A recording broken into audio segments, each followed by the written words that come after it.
शुरुआत करेंगे शो की आखिरी का 1.5 घंटा।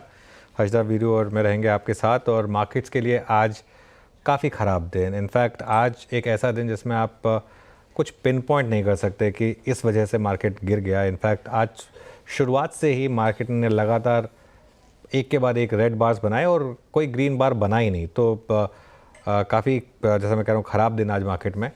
और अक्रॉस द बोर्ड सेलिंग आज मार्केट में विटनेस हुई। सुबह से बड़े स्टॉक्स ने इसको लीड किया, खासतौर से रिलायंस और बिग बैंक्स, उन्होंने लीड किया इसे।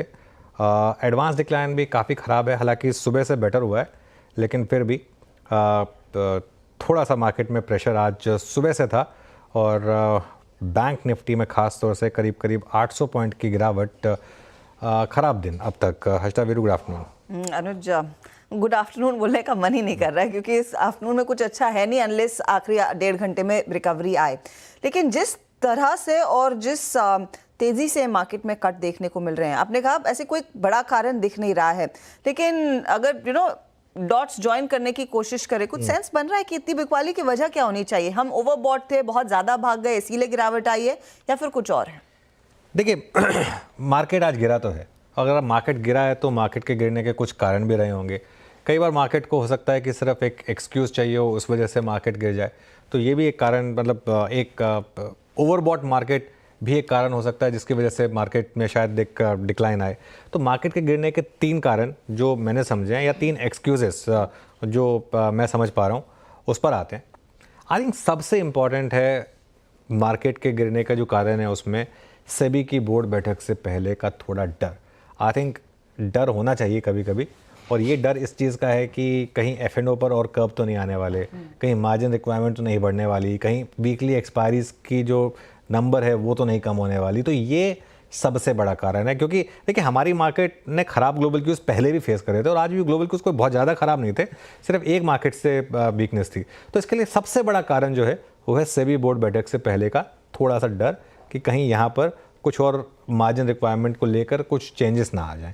दूसरा डर जो मार्केट का है, दूसरा कारण जो है वो है जापान के मार्केट्स में भारी गिरावट, और एक रिस्क कि क्या जापान में अब काफ़ी हॉकिश पॉलिसी आने वाली है और क्या और रेट हाइक होंगे नई रेजिम में। ये एक ऑब्वियस रिस्क है। इसका हमारे ऊपर इतना इम्पैक्ट नहीं पड़ता क्योंकि हमारी मार्केट में वैसे ही कैरी ट्रेड का पैसा नहीं आया, तो इसके लिए इसका मार्केट पर कोई ज़्यादा खास इम्पैक्ट होना नहीं चाहिए। तीसरा रिस्क, आज चीन की मार्केट 10% ऊपर है। अब 10% चीन की मार्केट ऊपर है, ऑब्वियसली इसका कुछ इम्पैक्ट हमारे मेटल्स पर पड़ा है, तो उसकी वजह से मेटल्स ऊपर आए हैं। इसकी वजह से 2 खतरे ओपन हो रहे हैं कि क्या पहली बात तो चाइना में जाएगा पैसा, चाइना में काफ़ी पैसा गया नहीं है, और दूसरा अगर मेटल सर्च करेंगे, कमोडिटी सर्च करेंगे, तो हमारे ऊपर क्या इन्फ्लेशन वापस आएगी, तो ये भी एक कारण हो सकता है। लेकिन फिर भी मैं ये कहूँगा कि जो नंबर 1 कारण है ना मार्केट के गिरने का, वो फर्स्ट कारण है। एक बार उसको वापस ले आइए, वो जो सेबी की बोर्ड बैठक है उससे पहले का एक्सक्यूज़ मी, थोड़ा सा डर मार्केट में क्लियरली बैठा हुआ है कि पता नहीं क्या आने वाला है।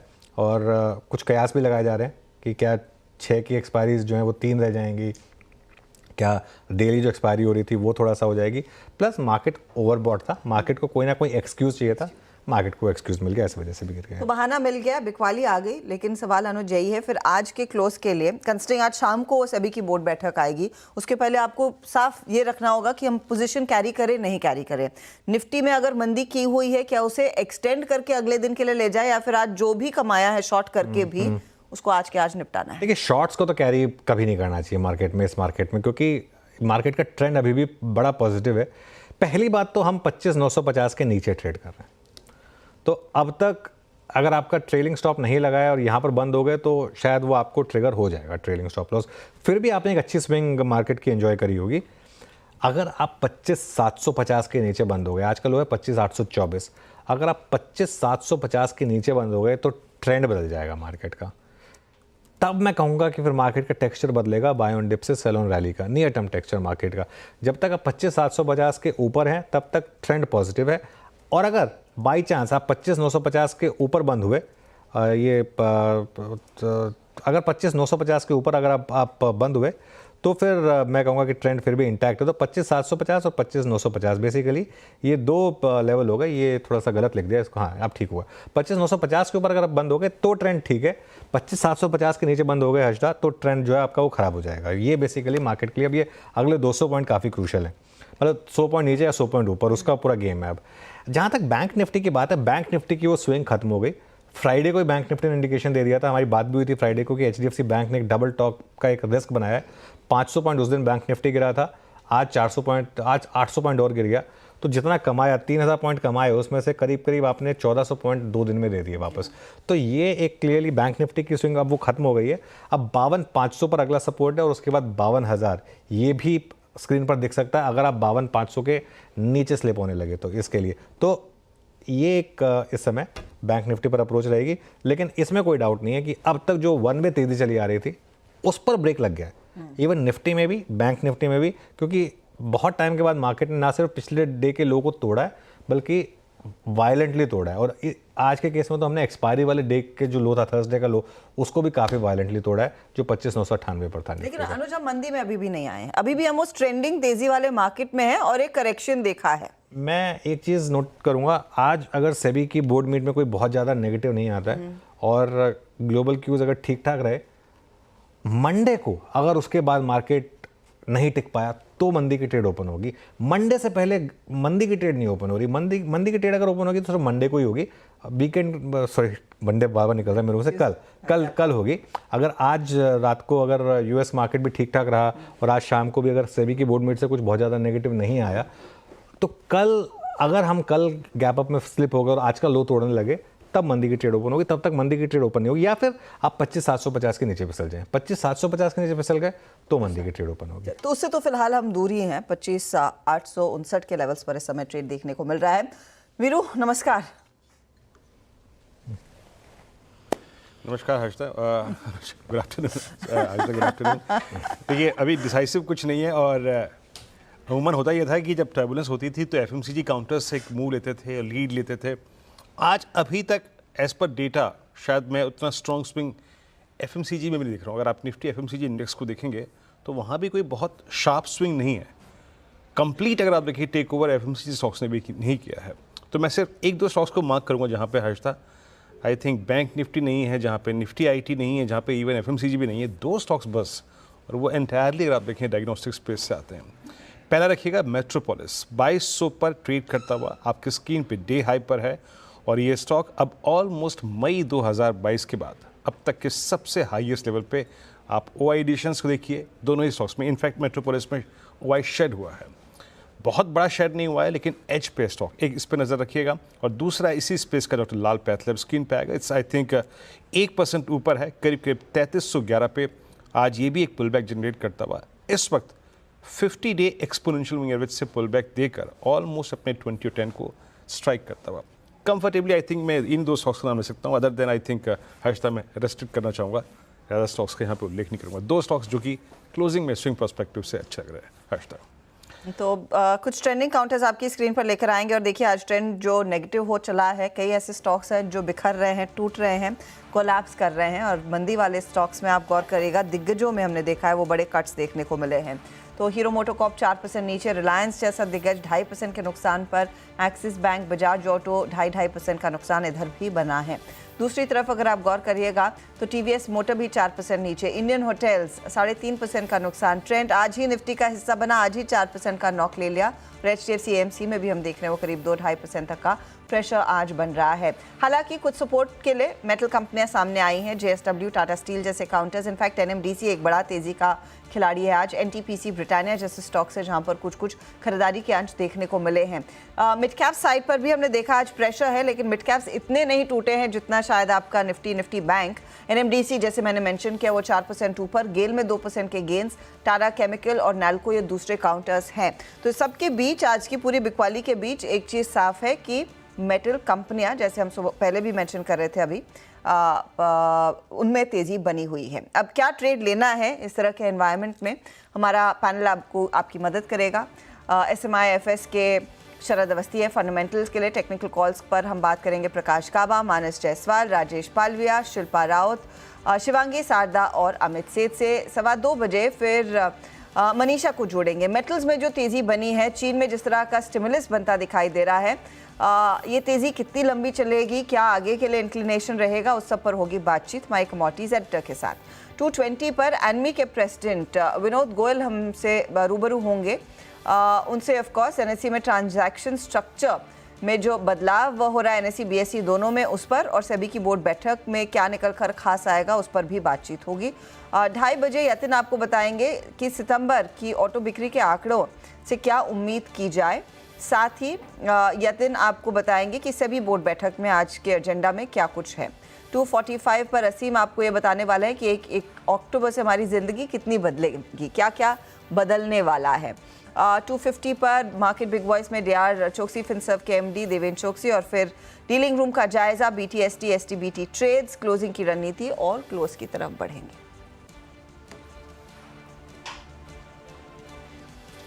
ओके, चलिए फिर अब चलते हैं हमारे पैनल के पास और ट्रेड्स लेना शुरू करते हैं। गुड आफ्टरनून आप सभी को। आज पैनल में हमारे साथ थोड़ा सा वैरायटी है, मतलब 2 लेडीज़ हैं, तो उन्हीं से शुरुआत करते हैं हर्षा। फिर शिल्पा जी, गुड आफ्टरनून, आपकी ट्रेड। Good afternoon everyone. तो मेरा जो ट्रेड रहेगा वो रहेगा सेल एसबीआई में। एसबीआई अगेन 800 के नीचे है, तो थोड़ा सा यहाँ पे वापस वीकनेस बढ़ते हुए दिखेगा। तो टारगेट फॉर 780 मुझे लगता है यहाँ पे आ सकता है, और स्टॉप लॉस रहेगा फ्यूचर्स में 805 पे। ओके, तो मंदी का ट्रेड एसबीआई में शिल्पा पकड़ रही है। बैंक्स की वैसे भी धुलाई हो रही है, तो बिकवाली करके चले, 10 रुपए नीचे और टूट सकता है। शिवांगी नमस्कार, तेजी या मंदी, क्या ट्रेड लेंगी? Very good afternoon. तो यहाँ पे मेरी नजर है जेएसडब्ल्यू स्टील में। ऑफ कोर्स स्ट्रेंथ आज मेटल पैक में देखने को मिल रहा है, तो यहाँ पे मेरी नजर है। स्टॉक पिछले 4 हफ्तों से कंसिस्टेंटली बाइंग दिखाया है इसमें, और क्लियरली यहाँ पे एक आरएसआई का पॉजिटिव डाइवर्जेंस भी देखने को मिल रहा है जो मोमेंटम को ड्राइव करेगा। तो 1070 के टारगेट्स के लिए इसमें खरीदारी की सलाह है, और 1000 के स्टॉप लॉस के साथ। जी, डे हाई पे ट्रेड करता हुआ जेएसडब्ल्यू स्टील 1027 पे strong move. Prakash sir, good afternoon, आपका trade. Good afternoon to you. Stock जो मुझे पसंद है इस वक्त वो है सिंजीन। सिंजीन का जो सेटअप है उसके हिसाब से लगता है डाउनसाइड एक रियली खत्म हो गया, एक अपू मिलना चाहिए। ट्रेड करा 896, स्टॉप होगा 890, करीब 6.5 रुपीज का स्टॉप लॉस। टारगेट में अपसाइड 920 के नजर आते हैं। हो सकता है कल तक स्पिल ओवर हो जाए, लेकिन ये सिंजीन पर ध्यान देना चाहिए अगर downside. Syngene on the long side. Manas, good afternoon. Manas, आपकी ट्रेड। Good afternoon. तो देखिए, मेरे ख्याल से फेडरल बैंक में खरीदारी करनी चाहिए। हालांकि बैंकिंग में अगर आप देखिए तो बैंक निफ्टी वीक लगता है, दूसरे बैंकिंग स्टॉक्स भी वीक लगते हैं, लेकिन पैटर्न की बात करिए तो फेडरल बैंक का पैटर्न काफी अच्छा लग रहा है। कंसोलिडेशन के बाद का ब्रेकआउट है, तो करंट लेवल्स से भी आप यहाँ पर खरीदारी कर सकते हैं। आई थिंक करंट लेवल्स पर खरीदारी कर रहे हैं तो आपके स्टॉप लॉसेस 194 के रहेंगे अनुज जी, और टारगेट रहेंगे 204 के। 204 रुपए तक के टारगेट पॉसिबल है फेडरल बैंक में। ये कैश लेवल्स हैं। अगर चाहें तो 200 वाला कॉल ऑप्शन जो 5 रुपए 30 पैसे पर ट्रेड हो रहा है, वहां पर आप 4 रुपए 30 पैसे की स्टॉप लॉस खरीदारी कर सकते हैं, और इस ऑप्शन में 8 रुपए के टारगेट सेट कर सकते हैं। ओके, 200 का कॉल लेने की सलाह फेडरल बैंक में, तो ये फिलहाल मानस को पसंद आ रहा है। 5 रुपए 50 पैसे पर है बाय द वे वो 200 वाली कॉल, और 204 का आप या तो फ्यूचर्स में ट्रेड ले रहे हैं तो टारगेट रखेंगे। अमित जी नमस्कार, बताइए आपका ट्रेड क्या रहेगा? जी, good afternoon Harshita ma'am, good afternoon Anuj ji, good afternoon Viren ji and everybody on the panel. Ma'am, इस समय का मेरा ट्रेड रहेगा GAIL Gas Authority of India Limited. यहाँ पे स्ट्रक्चर काफी पॉजिटिव है। 2-3 दिनों से यहाँ पे हम डिलीवरी वॉल्यूम्स काफी स्ट्रॉन्ग देख रहे हैं। आज के सत्र में भी एक स्ट्रॉन्ग बुलिश कैंडल है। ओवरऑल मोमेंटम इस काउंटर का काफी स्ट्रॉन्ग है, तो इसे बाय करें विद स्टॉप लॉस ऑफ 239। पहला टारगेट रहेगा 245 का, और दूसरा टारगेट रहेगा 248 रुपीज का। ओके, गेल 242.27 पे, ये करियर हाई पे याद रखिएगा 2% ऊपर। अभी इसने मई का स्विंग हाई को काटा था।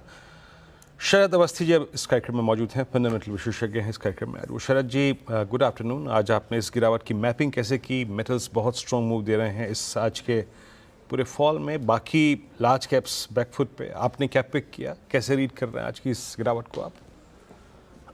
मुझे लगता है नॉर्मल स्ट्राइड में लेना चाहिए। जापान से आने वाली नर्वसनेस में भी थोड़ा सा शायद लोग रीड कर रहे हैं, क्योंकि पिछली बार कैरी ट्रेड का जो टर्नआउट था वो काफी भयानक था, खास करके यूएस मार्केट्स के लिए।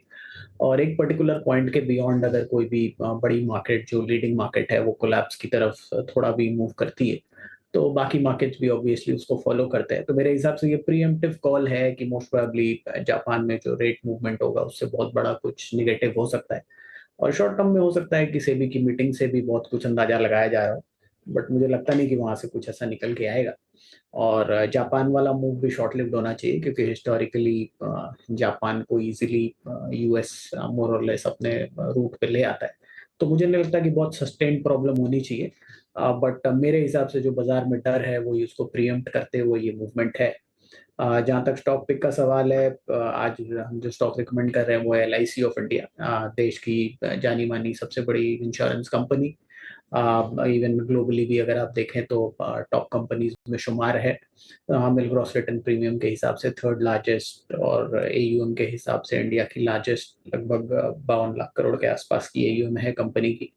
हमारा ये मानना है कि जैसे जैसे नॉन पार का शेयर बढ़ेगा वैसे वैसे प्रॉफिटेबिलिटी में कंपनी को जो एम्बेडेड वैल्यू को मल्टीपल मिलता है उसमें भी इम्प्रूवमेंट आना चाहिए। अभी लगभग 7.25 लाख करोड़ के आसपास की एम्बेडेड वैल्यू होनी चाहिए, जो मार्केट कैप है वो उस पर भी डिस्काउंट पे चल रहा है।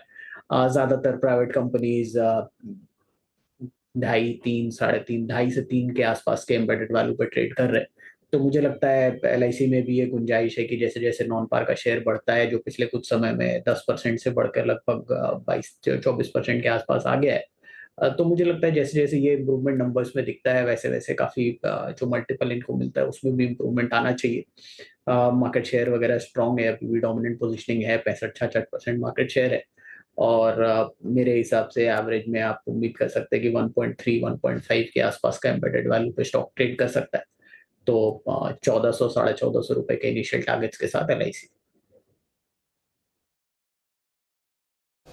LIC को पिक किया आपने। मीन वाइल जरा निफ्टी लेके आइए। निफ्टी ने वो जो स्विंग लो 25,823 का था उसको वायलेट कर दिया है। इस वायलेशन का मतलब ये है कि 12 सितंबर के बाद फर्स्ट टाइम निफ्टी जो है अपने 10 डे एक्सपोनेंशियल मूविंग एवरेज के नीचे ट्रेड कर रहा है और निफ्टी बैंक जो इंट्राडे में 53,000 के नीचे गया था वो भी डे लो की तरफ बढ़ता हुआ। यस, और इसका 20 डे में प्लेस्ड है अप्रॉक्सीमेटली 52,767। अनुज, ये स्ट्रॉन्ग केस बनता हुआ अब निफ्टी के लिए एटलीस्ट 20 डे की तरफ जाना, क्योंकि कंफर्ट कहीं से नहीं। अगर आप मेटल्स के 1-2 पॉकेट केमिकल्स को छोड़ दें तो अक्रॉस द बोर्ड अगर आप देखें चलेंगे यहाँ पर। बिल्कुल। आई थिंक बैंक निफ्टी में तो खास तौर से और ठीक है वीरू, देखिए क्या है, आप इस मार्केट का पिछले 1 साल का ट्रेंड उठा कर देख लीजिए। मार्केट ने कई बार 20 डेमो को रिविजिट किया है, निफ्टी पर भी बैंक निफ्टी पर भी, और रीज़न चाहे जो मर्जी रहे हों, और उसने हमेशा एक एंट्री अपॉर्चुनिटी दी है एक फ्रेश स्विंग के लिए। तो अगर इस बार भी ऐसा हो जाता तो कोई दिक्कत नहीं है। मतलब क्या हो जाएगा, 20 डे तो एक ट्रेडिंग के हिसाब से एक वैसे भी सबसे नियरेस्ट मूविंग एवरेज होती है, तो उसमें कोई खास दिक्कत है नहीं। हाँ, अगर उसके नीचे फिसलने लगे हम तो मेरे को लग रहा है कि थोड़ा सा एक दिक्कत होगी। वैसे 20 और 50 के बीच में मार्केट ने कभी भी अगर बाउंस बैक दिया है तो वहाँ से नॉर्मली एक रैली आई है, तो कोई दिक्कत नहीं है अगर आप 20 तक फिसले भी तो। और जैसा आपने कहा दिक्कत लग रहा है, लेकिन मैं फिर कह रहा हूँ कल का ट्रेडिंग सेशन देते हैं इसको, आज एक मन नहीं बनाते, क्योंकि आज मार्केट थोड़ा सा एक डरा हुआ है उस सेबी के उस चीज़ को लेकर। एक बार कल सुबह जब आकर देखेंगे, क्यूज देखेंगे सारे, उसके बाद देखते हैं वो कल प्राइस पैटर्न कंफर्म हो रहा है या नहीं हो रहा है। जी हाँ, तो आज का सेशन जो है वो एक बेनिफिट ऑफ डाउट दे सकते हैं। माइट भी अगर आप देखें इस बोर्ड बैठक का आउटकम क्या होगा बाजार उसको लेके थोड़ा सा अगर आप देखें चिंतित है। इट्स 25830। अच्छा, 1-2 स्टॉक्स लेके आइए जो कि आज बहुत स्ट्रॉन्ग मूव दे रहे हैं। शिल्पा जी, इस गिरावट में जब निफ्टी 10 डे पे ट्रेड कर रहा है और ऑलमोस्ट बैंक निफ्टी एज पे है to strike 20 day exponential moving average, एक स्पेस को देखिए आप, केमिकल, जो सुबह सुबह एक बहुत स्ट्रॉन्ग ब्रेकआउट दे रहा था, चाहे वो दीपक नाइट्राइट हो, चाहे वो SRF हो, चाहे वो UPL हो, चाहे वो टाटा केमिकल हो। आपकी आज की केमिकल की रीडिंग क्या कह रही है? क्योंकि बाजार की आज की वीकनेस ने पॉसिबली जो फायरवर्क्स ये सीरीज के पहले और दूसरे दिन कर सकता था वो नहीं कर पाया। आपकी रीडिंग अभी तक की केमिकल स्पेस की क्या कह रही है? जी बिल्कुल वीरेंद्र जी, अगर आप यहाँ पे केमिकल सेक्टर्स को ही देखेंगे तो आज नहीं, इनफैक्ट हम लोग फ्राइडे से भी देख रहे थे कि टर्न अराउंड आ ही रहा था सेक्टर में। तो यहाँ पे अगर आप देखेंगे तो यूपीएल हो गया, चंबल फर्टिलाइजर्स हो गया, अतुल अगर आप देखेंगे तो ये सब में थोड़ा थोड़ा एक पॉजिटिव फीडबैक है। तो यहाँ पे अगर आप देखेंगे तो मुझे लगता है कि आप चंबल फर्टिलाइजर्स में अभी भी ध्यान दे सकते हैं। चंबल फर्टिलाइजर्स में बहुत ज़्यादा ऑप्शंस है यहाँ पे आगे जाने के लिए। 550 से लेके 580 इसका नेक्स्ट टारगेट हो सकता है। वहीं पे आप नवीन फ्लोरिन की भी बात करेंगे तो नवीन फ्लोरिन पे भी बहुत अच्छा एक सेटअप बना हुआ है। यहाँ से मुझे लगता है 3600 से लेके 3750 तक का भी अपसाइड स्पेस है। तो ये सेक्टर में 2-3 काउंटर में आप इसमें अभी भी एक अपसाइड रैली फॉर अराउंड 10%, यहाँ से आप अभी भी इसमें पार्टिसिपेट कर सकते हैं। ओके, तो ये फिलहाल आपके लिए नवीन फ्लोरिन पर एक राय आती हुई। केमिकल्स का सपोर्ट ज़रूर मिला है, लेकिन एक सेविंग ग्रेस इस बाजार की ये है, चौतरफा बिकवाली में मेटल्स में जिस तरह की चमक बनती दिखाई दी है। इनफैक्ट वो मेटल इंडेक्स आपकी स्क्रीन पर रखेंगे, across the board in stocks में अच्छी खासी तेज़ी बनती दिखाई दी है आज के दिन। इंडेक्स देखिए 1.1% ऊपर, जहां पर निफ्टी बैंक में काफ़ी बुरे हाल देखने को मिले हैं। अब 2-3 कारण हैं। एक तो सबसे बड़ा कारण ऑफ कोर्स मेटल्स की इस पूरी रैली के पीछे है कि चाइना में बड़े से बड़ा दरअसल स्टिमुलस आ रहा है, रेट कट्स हो या फिर दूसरा स्टिमुलस जो देखने को मिला है। इसे कैसे पढ़ना चाहिए, कितनी देर तक दरअसल इस रैली को फ्यूल करेगा? हमारे साथ कमोडिटीज एडिटर मनीषा गुप्ता है। मनीषा, आफ्टरनून। ये एक बहुत बड़ा ट्रिगर पॉइंट साबित हुआ है ऑफ कोर्स इन स्टॉक्स के लिए, लेकिन कितनी डीप सीटेड रैली ये बनती हुई दिखाई देगी, अगर इसका एक अंदाज़ा हमें दे सकें? जी हर्षदा, काफ़ी सारे एनालिस्ट जिनसे मैंने बात की है उन्होंने ये कहा है कि सितंबर वाज अ ट्रेलर, अक्टूबर में अभी रैली बाकी है, यानी पिक्चर बाकी है। अगर चाइना की तरफ से देखें तो जैसे आपने कहा कि बोरोइंग कॉस्ट कम की गई, हमने मॉर्टगेजेस जो रिवैम्पिंग है वहाँ पर भी आता हुआ देखा, डायरेक्ट फाइनेंशियल इंजेक्शंस भी हमने यहाँ पर ओपन मार्केट में आते हुए देखे ताकि इकॉनमी यहाँ पर बूस्ट हो सके। तो इन सब का एक सेंटिमेंट फ़ायदा हमने यहाँ पर मेटल्स को उठाता हुआ देखा है। बाजार का मानना है कि जो सारे के सारे स्टिमुलस मेजर्स लिए गए हैं उसका इमीडिएट इम्पैक्ट तो नहीं है, लेकिन ये जो लास्ट क्वार्टर है कैलेंडर ईयर का और फर्स्ट क्वार्टर 2025 का, यहां तक आपको तेजी देखने को मिलेगी, क्योंकि चाइना यहां पर रीस्टॉक करता हुआ नजर आएगा। चाइना न्यू ईयर से पहले हमेशा खरीदता है कि जो कि जनवरी फरवरी है। और दूसरा, जैसे ही हम यहां पर फेस्टिवल सीजन या फिर ईयर एंड आता हुआ देखेंगे, यहां पर बुक क्लोजिंग भी होगी, नेट लॉन्ग्स लगातार यहां पर बनते रहे हैं, जो शॉर्ट्स हैं वो भी हम यहां पर वाइंड अप होता हुआ देखेंगे, जिसका फायदा यहां पर आएगा। अब अगर आपको नवंबर यूएस फेड की मीटिंग के बारे में बताएं तो यहां पर 50-50 चांसेस हैं कि 25 बेसिस पॉइंट या 50 बेसिस पॉइंट का रेट कट होगा, तो बाजार वहां से भी सपोर्ट ले रहा है। तीसरी बार डॉलर इंडेक्स की है जो 100 के आसपास ही कारोबार कर रहा है, तो वहां से भी हमने फायदा आता हुआ देखा है। चौथा ये कि चाइना ने काफ़ी मात्रा में यहाँ पर एक्सपोर्ट तो किया है, लेकिन चाइना की खुद की जो पोर्ट इन्वेंट्रीज हैं वहाँ पर अब गिरावट देखने को मिली है, तो उसका सीधा फायदा जैसे कि आप देख सकते हैं इस एक हफ्ते में हमने बहुत बेहतरीन गेंस यहाँ पर कॉपर में आते हुए देखे हैं, जो कि 7% तक चढ़ा, एल्यूमिनियम में 6% की तेजी थी और जिंक 8% तक चढ़ा। काफ़ी लोगों का मानना है कि ये तीन मेटल्स आगे जाकर भी आपको अच्छी खासी तेजी दिखा सकते हैं। सितंबर की अगर बात की जाए तो 15% की बढ़त हमने यहाँ पर कॉपर में आते हुए देखी है और 15% की तेजी एल्यूमिनियम और जिंक में ही है, और यही मेटल्स आगे जाकर भी बेहतरीन यहां पर आपको रिएक्शन दिखा सकते हैं। जहां तक इंडियन मार्केट्स की बात है, जो भी एक्सपोर्ट आया है इंडिया ने बखूबी इसको एब्जॉर्ब किया है। इंफ्रास्ट्रक्चर डिमांड यहां पर पकड़ती हुई नजर आई है, जिस तरह के इंसेंटिव्स और सब्सिडीज हैं। भारत यहां पर एशिया में अगर बात की जाए तो काफी एक ब्राइट स्पॉट की तरह से उभरा है और बाजार को लगता है कि नई माइंस बहुत जल्दी आ नहीं रही हैं, मर्जर्स एंड एक्विजिशंस का काफी फायदा है, तो मेटल्स एज अ सेक्टर यहां पर अगले 2 क्वार्टर्स के लिए भी आपको बेहतर रिजल्ट्स दिखा सकता है। ओके, तो एक इंटरेस्टिंग आउटलुक, यानी कि तेज़ी की बस ये शुरुआत है, आगे और ये तेज़ी बढ़ती हुई दिखाई दे सकती है। शरद, इस तेज़ी में आप किस स्टॉक के ज़रिए इस रैली को राइड करना चाहेंगे? क्योंकि जैसे मनीषा ने कहा, हमने सितंबर में बस ट्रेलर देखा है, बड़ी तेज़ी तो अक्टूबर में आना बाकी है। मैं थोड़ा सा स्केप्टिकल हूँ कि वाकई ऐसा कुछ होगा कि नहीं होगा, क्योंकि मुझे लगता है चाइना में पिछले कुछ समय से काफी बार ऐसे स्टिमुलस वगैरह अनाउंस किए गए हैं, बट वो स्टिमुलस जनरली जब आपकी पूरी अर्थव्यवस्था चरमरा गई हो तो ऐसे स्टिमुलस शॉर्ट टर्म अपटिक तो प्रोवाइड कर सकता है, बट सस्टेनेबल मूवमेंट मुझे लगता है मुश्किल होगी। हालांकि जो बाइंग वगैरह वाली पॉइंट है और डॉलर की वीकनेस की पॉइंट है वो एक सब्सटेंशियल सपोर्ट की तरह काम कर सकता है, बट अगर एक्चुअल डिमांड नहीं रिवाइव होती है तो मुझे लगता है वहां भी प्रॉब्लम होगी। और ये काफी डेस्परेट मेजर्स हैं जो चाइना ने लिए हैं, तो वो हमें ये अंदाजा देता है कि रॉट कितना डीप है। तो मुझे लगता है डेस्परेशन काफी ज्यादा है और चाइना में अभी भी इससे ही उम्मीद लगाना कि ये एक फुल ब्लोन रिकवरी वहां जनरेट करेगा उस पर मुझे थोड़ा डाउट है। और वैल्यूएशन के लिहाज से भी अनलेस एंड अनटिल प्राइसेस यहाँ से बहुत अबनॉर्मली रैली करें अक्रॉस मेटल्स, मुझे नहीं लगता कि बेस मेटल्स में कहीं पे भी वैल्यूएशन बहुत सपोर्टिव है। मैं रादर इस रैली को यूज करूंगा एग्जिट करने के लिए, क्योंकि अक्रॉस द बोर्ड जो वैल्यूएशंस मैं देख रहा हूँ वहाँ कोई बहुत ज्यादा अपॉर्चुनिटी नहीं दिख रही है। एल्युमिनियम प्रोबेबली एक सेफ स्पॉट हो सकता है, जो कि जो नए बिजनेसेस वगैरह आ रहे हैं उसमें डिमांड काफी रोबस्ट रह सकती है। तो हिंडाल्को, नैल्को, बट वहां भी बहुत ज्यादा अपसाइड देख पाना मुश्किल है। नैल्को में हो सकता है आपको 25-30 रुपए यहाँ से और अपसाइड मिल जाए, but fundamentally across the board बहुत ज्यादा अपसाइड खोज पाना थोड़ा सा मुश्किल है लेवल्स पर। थोड़ी सी अपसाइड आगे और जाना आना मुश्किल लग रहा है फंडामेंटली, लेकिन जो मेटल्स की रैली है वो कुछ और ही बयां कर रही है। अनुज, यूजुअली जब इस तरह का प्ले आता है तो डिफिकल्ट कॉल होता है कि क्या आप ज़्यादा पैसा मेटल स्टॉक्स में कमिट कर दें, क्योंकि ये साइकिल कभी भी और बहुत जल्दी से टर्न होती है।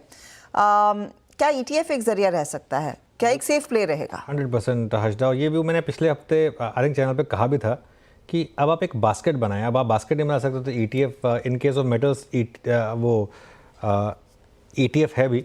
एक तो ETF रिसेंटली लॉन्च हुआ था इंडेक्स फंड मेटल्स का।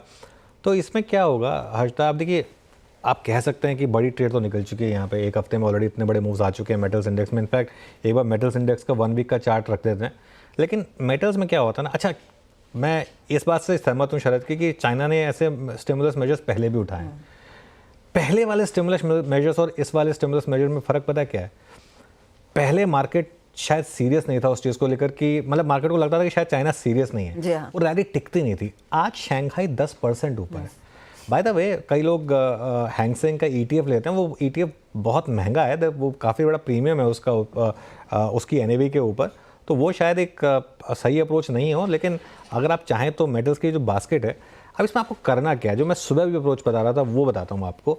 मेटल्स का, निफ्टी मेटल्स का एक 3 महीने का चार्ट रख दीजिए स्क्रीन पर। इसने करीब लो बनाया था करीब 9200 के आसपास, 9200 के आसपास इसका लो था। अब हम आ गए करीब 10,200 पर, तो करीब रफली 1000 पॉइंट के करीब की रैली हुई है। 1000 पॉइंट की रैली हुई है जो कि करीब 10% है। कोई बहुत ज़्यादा बड़ी रैली नहीं हुई है मेटल्स में अगर देखा जाए तो इस बास्केट पे करीब आप समझिए 5% के करीब का एक स्टॉप लॉस लगा दीजिए। 9500 के करीब का मेटल्स इंडेक्स पे एक स्टॉप लॉस लगा दीजिए और एक बास्केट में लॉन्ग हो जाइए। अगर वो 9500 टूट गया तो आप 5% के लॉस के साथ बाहर। लेकिन अगर वो नहीं टूटा तो ये ट्रेड जो यहाँ से चलनी शुरू हुई है, हु नोज, हो सकता है मेटल्स यहाँ से 30-40% भी भाग जाएं। मार्केट में वैसे ही हंग्री फॉर आइडियाज़ इस समय, और कहीं आइडियाज़ मिल नहीं रहे हैं, तो ये पॉसिबल है, हो सकता है इस समय कि मेटल्स में इस तरीके का मूव आ जाए। और मेटल्स में जब भी मूव मेटल्स में पार्टिसिपेट करने का तरीका यही होता है। पहली बात तो ये आपके कोर पोर्टफोलियो का हिस्सा नहीं हो सकते, ये आपके ट्रेडिंग पोर्टफोलियो का हिस्सा हो सकते हैं। और ट्रेडिंग पोर्टफोलियो में जैसे मैंने कहा अप्रोच यही रहेगी, एक जो करीब 5-6% का यहाँ स्टॉप लॉस लगाएं और होप करें कि 25-30% की वो बड़ी स्विंग आपको इस बार मेटल्स में खेलने को मिल जाए बेसिकली। तो ये एक जरिया आपके लिए साबित होता हुआ दिखाई दे सकता है कि आप मेटल के ETF पर नजर रखें, थोड़ा सा एक्सपोजर लेकर चल सकते हैं। अच्छा, एक वेरी क्विक कॉल शिल्पा जी मैं आपसे लेना चाहती हूँ NMDC पर। इस पूरे लिस्ट में वायदे बाजार का ये स्टॉक देखिए 4% ऊपर, पहले शिवांगी JSW स्टील दे चुकी है। NMDC क्या मौजूदा भाव पर भी आप लेने के पक्ष में हैं? जी बिल्कुल ले सकते हैं हर्षदा जी। अगर आप देखेंगे तो NMDC 250 के ऊपर तो इसका एक फ्रेश ब्रेकआउट आ जाएगा। इनफैक्ट इसने अपने पीएस के हिसाब से तो कम ही परफॉर्म किया है, तो यहाँ पे स्कोप ज़्यादा है फॉर रिलेटिव आउट परफॉर्मेंस। तो यहाँ पे अभी भी मुझे लगता है 250-255 तो इसके इमीडिएट टारगेट्स हो सकते हैं। इसके ऊपर सस्टेन करता है तो मुझे लगता है 270 भी बहुत ईजिली आ सकता है। तो अगर आपने ऑलरेडी लिया है आप 240 को इसको आप ट्रेल कर दीजिए, या फिर आप फ्रेश भी ले रहे हैं तो 238 से 240 ये आपका एक इमीडिएट सब स्टॉप लॉस होना चाहिए and look for targets of 270। Okay, meanwhile intraday में एक बार के लिए हम 25,800 के नीचे फिसल गए थे और बैंक निफ्टी एक बार लेकर आइए इंट्राडे आई थिंक 53,000 के नीचे फिसले बैंक निफ्टी में।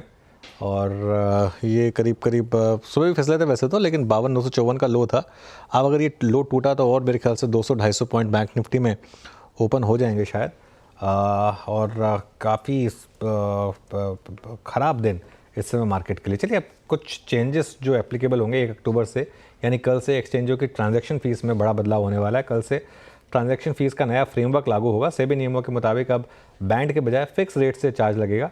इस बदलाव का डिस्काउंट ब्रोकर्स पर बड़ा असर पड़ सकता है। इसके अलावा आज सेबी की बोर्ड बैठक है जिसमें एफएनओ से जुड़े बड़े बदलाव हो सकते हैं। इन पर बातचीत करने के लिए हमारे साथ एनमी के प्रेसिडेंट विनोद गोयल जुड़े हैं। Vinod ji, good afternoon. नमस्कार। तो एक मार्केट में बज़ है कि क्या एफएनओ में पार्टिसिपेशन की एक थोड़ी सी क्राइटेरिया चेंज कर दी जाएगी नेटवर्थ को लेकर from retail point of view. अगर ऐसा होता है तो क्या वो सही कदम होगा आपके हिसाब से?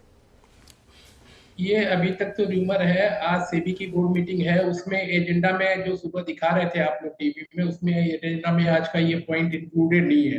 हालांकि ये मैटर काफी पुराना चल रहा है। एक्सपर्ट वर्किंग ग्रुप हुआ था और एसएमएसी की मीटिंग हुई थी, उसमें सबके व्यू मांगे गए थे कंसल्टेशन, और काफी सारे कंसल्टेशन मिले हैं जिसमें वीकली एक्सपायरीज में रेस्ट्रिक्शन लाने की बात थी कि खाली इंडेक्स पे प्रति एक्सचेंज को मिलेगा वीकली एक्सपायरी, जो कि अभी प्रतिदिन हो रही है।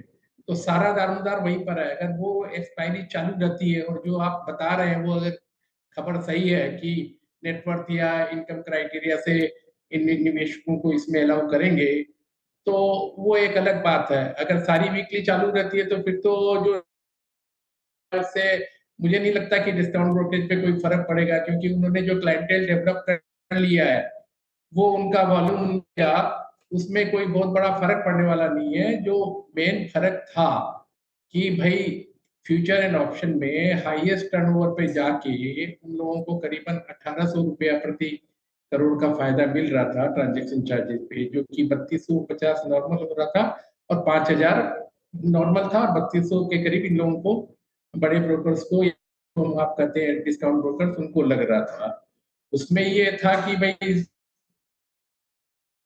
जब मंथ के एंड में हमें रिड्यूस चार्जेस देते हैं एक्सचेंज को, और आप ब्रोकर्स जो आपका क्लाइंट है उसको आप वो मिनिमम स्लैब वाला हाईएस्ट चार्ज कर लेते हो, तो वो उनको लगा कि there is a profiteering on account of the differential transaction charges, जिसको चेक करने के लिए ये भी से इसमें की मीटिंग में हुआ था कि साइड और 3 महीने से एक्सचेंजर को टाइम दिया गया था भाई आप इसको रेशनलाइज करो, तो वो अभी इन्होंने रेशनलाइज किया है।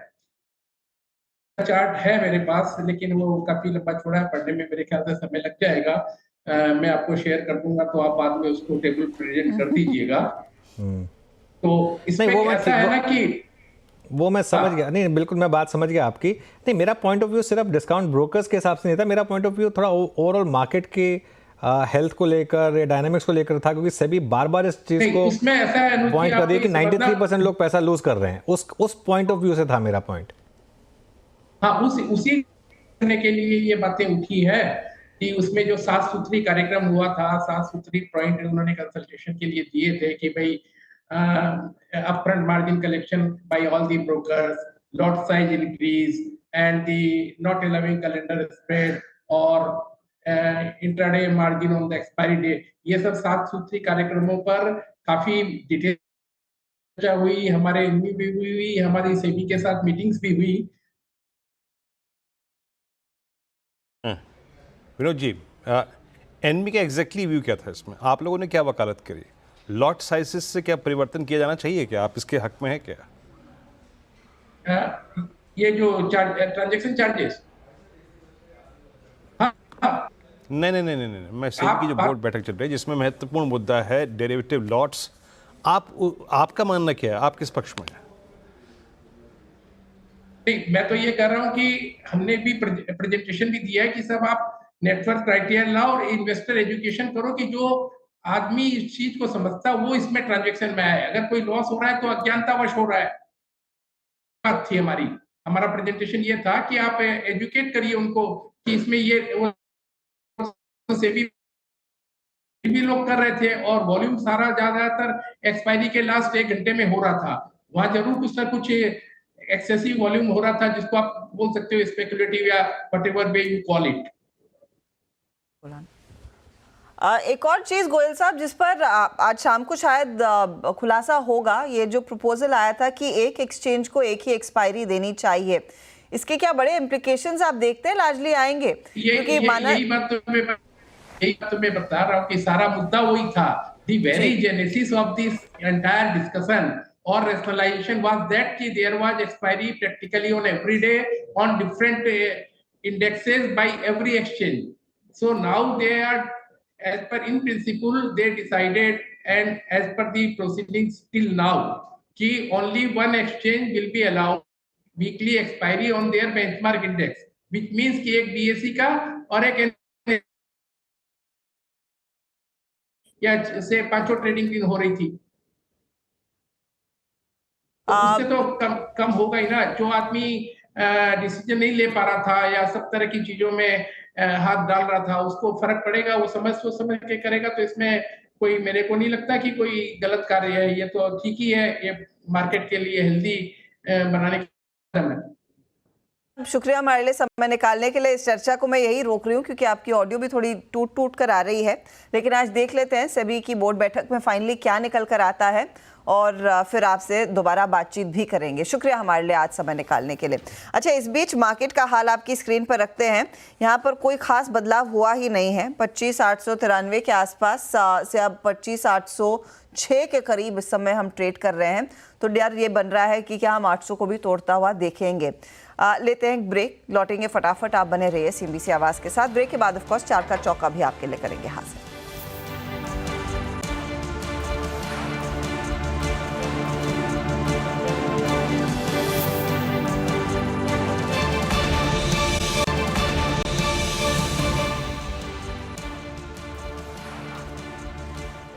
आप देख रहे हैं कमाई का अड्डा CNBC आवाज़ पर। भारतीय बाजारों में बिकवाली का सिलसिला हावी और वहां पर कोई बदलाव नहीं, किसी रिकवरी का साइन नहीं देखने को मिल रहा है।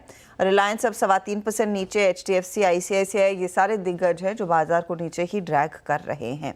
चलिए, अब राजेश पालविया हमारे साथ जुड़ गए। पालविया जी बताइए, इस समय ट्रेड क्या लेंगे? कुछ तेजी की तरफ मौका मिल रहा है या फिर एक मंदी का हाथ? गुड आफ्टरनून हर्षा जी। तो तेजी का ट्रेड है और FMCG पैक में ब्रिटानिया के साथ जाना चाहेंगे। यहाँ पे एक कंटिन्यूटी बनी हुई है अप ट्रेंड की। इस वॉलेटिलिटी में, इस प्रॉफिट टेकिंग के माहौल में भी स्टॉक अपने हाईएस्ट पॉइंट की तरफ ही ट्रेड कर रहा है। ब्रिटानिया में हमें लगता है कि ये जिस तरीके का आउट परफॉर्मेंस है 6480 तक के अपसाइड के टारगेट के लिए बाय किया जा सकता है। स्टॉप लॉस रखना होगा करीब 6370 के आसपास। ओके, तो ये फिलहाल आपके लिए एक 6370 का स्टॉप के अपॉर्चुनिटी के लिए एक मौका यहाँ पर बन रहा है। 6350 है वैसे आज का डे हाई, 6362 था इस पर्टिकुलर काउंटर में। देखते हैं कितना और अपनी चाल को मजबूत कर पाता है इस माहौल में।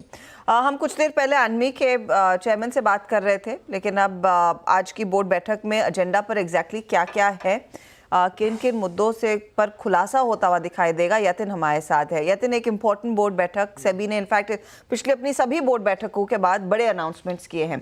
इस बारी क्या खास है, किस चीज़ पर नजरें होनी चाहिए? तो देखिए, कुछ दिनों पहले ही सेबी ने एक डेटा बाहर निकाला था जहां लगभग 1,80,000 करोड़ रुपए छोटे ट्रेडर्स ने खोया है और कहीं ना कहीं ये सरकार के लिए भी चिंता का विषय बनी हुई है।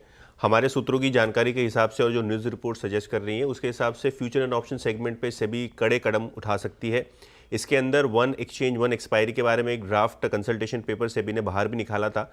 तो कहीं ना कहीं ये जो काफ़ी मल्टीपल एक्सपायरीज मल्टीपल एक्सचेंजेस पे चल रही हैं, जो लॉट साइज़ है अभी 15 लाख से 20 लाख के आसपास है, इसको अगर 30 से 35 लाख 40 लाख किया जाए, क्या उससे फ़ायदा होगा स्पेकुलेशन को कम करने के लिए? मल्टीपल कदम से भी उठा सकती है। इनफैक्ट ऑप्शन मार्केट में भी अगर आप देखें, जो स्ट्राइक्स हैं, बहुत सारी स्ट्राइक्स एक्सचेंजेस पे अवेलेबल होती हैं। तो इन स्ट्राइक प्राइसेस और कॉन्ट्रैक्ट्स को किस तरीके से कम करना, इस पे भी बोर्ड आज चर्चा कर सकती है। तो जो बोर्ड का केंद्र बिंदु होगा इस टाइम वो होगा FNO रेगुलेशंस को टाइट किया जाए, ताकि जो छोटे निवेशक और छोटे ट्रेडर्स यहाँ स्पेकुलेशन करते हैं उसको किस तरीके से एड्रेस किया जाए और जो बड़ा नुकसान हो रहा है उसको किस तरीके से लिमिट में लाया जाए। उस हिसाब से सेबी आज बोर्ड बैठक में काफ़ी डिसीजंस ले सकती है। पालविया जी, आप लोगों के डीलिंग रूम में, न्यूज़ रूम गलती से बोलने वाली थी, लेकिन डीलिंग रूम में भी क्या इन सब मुद्दों की चर्चा हो रही है?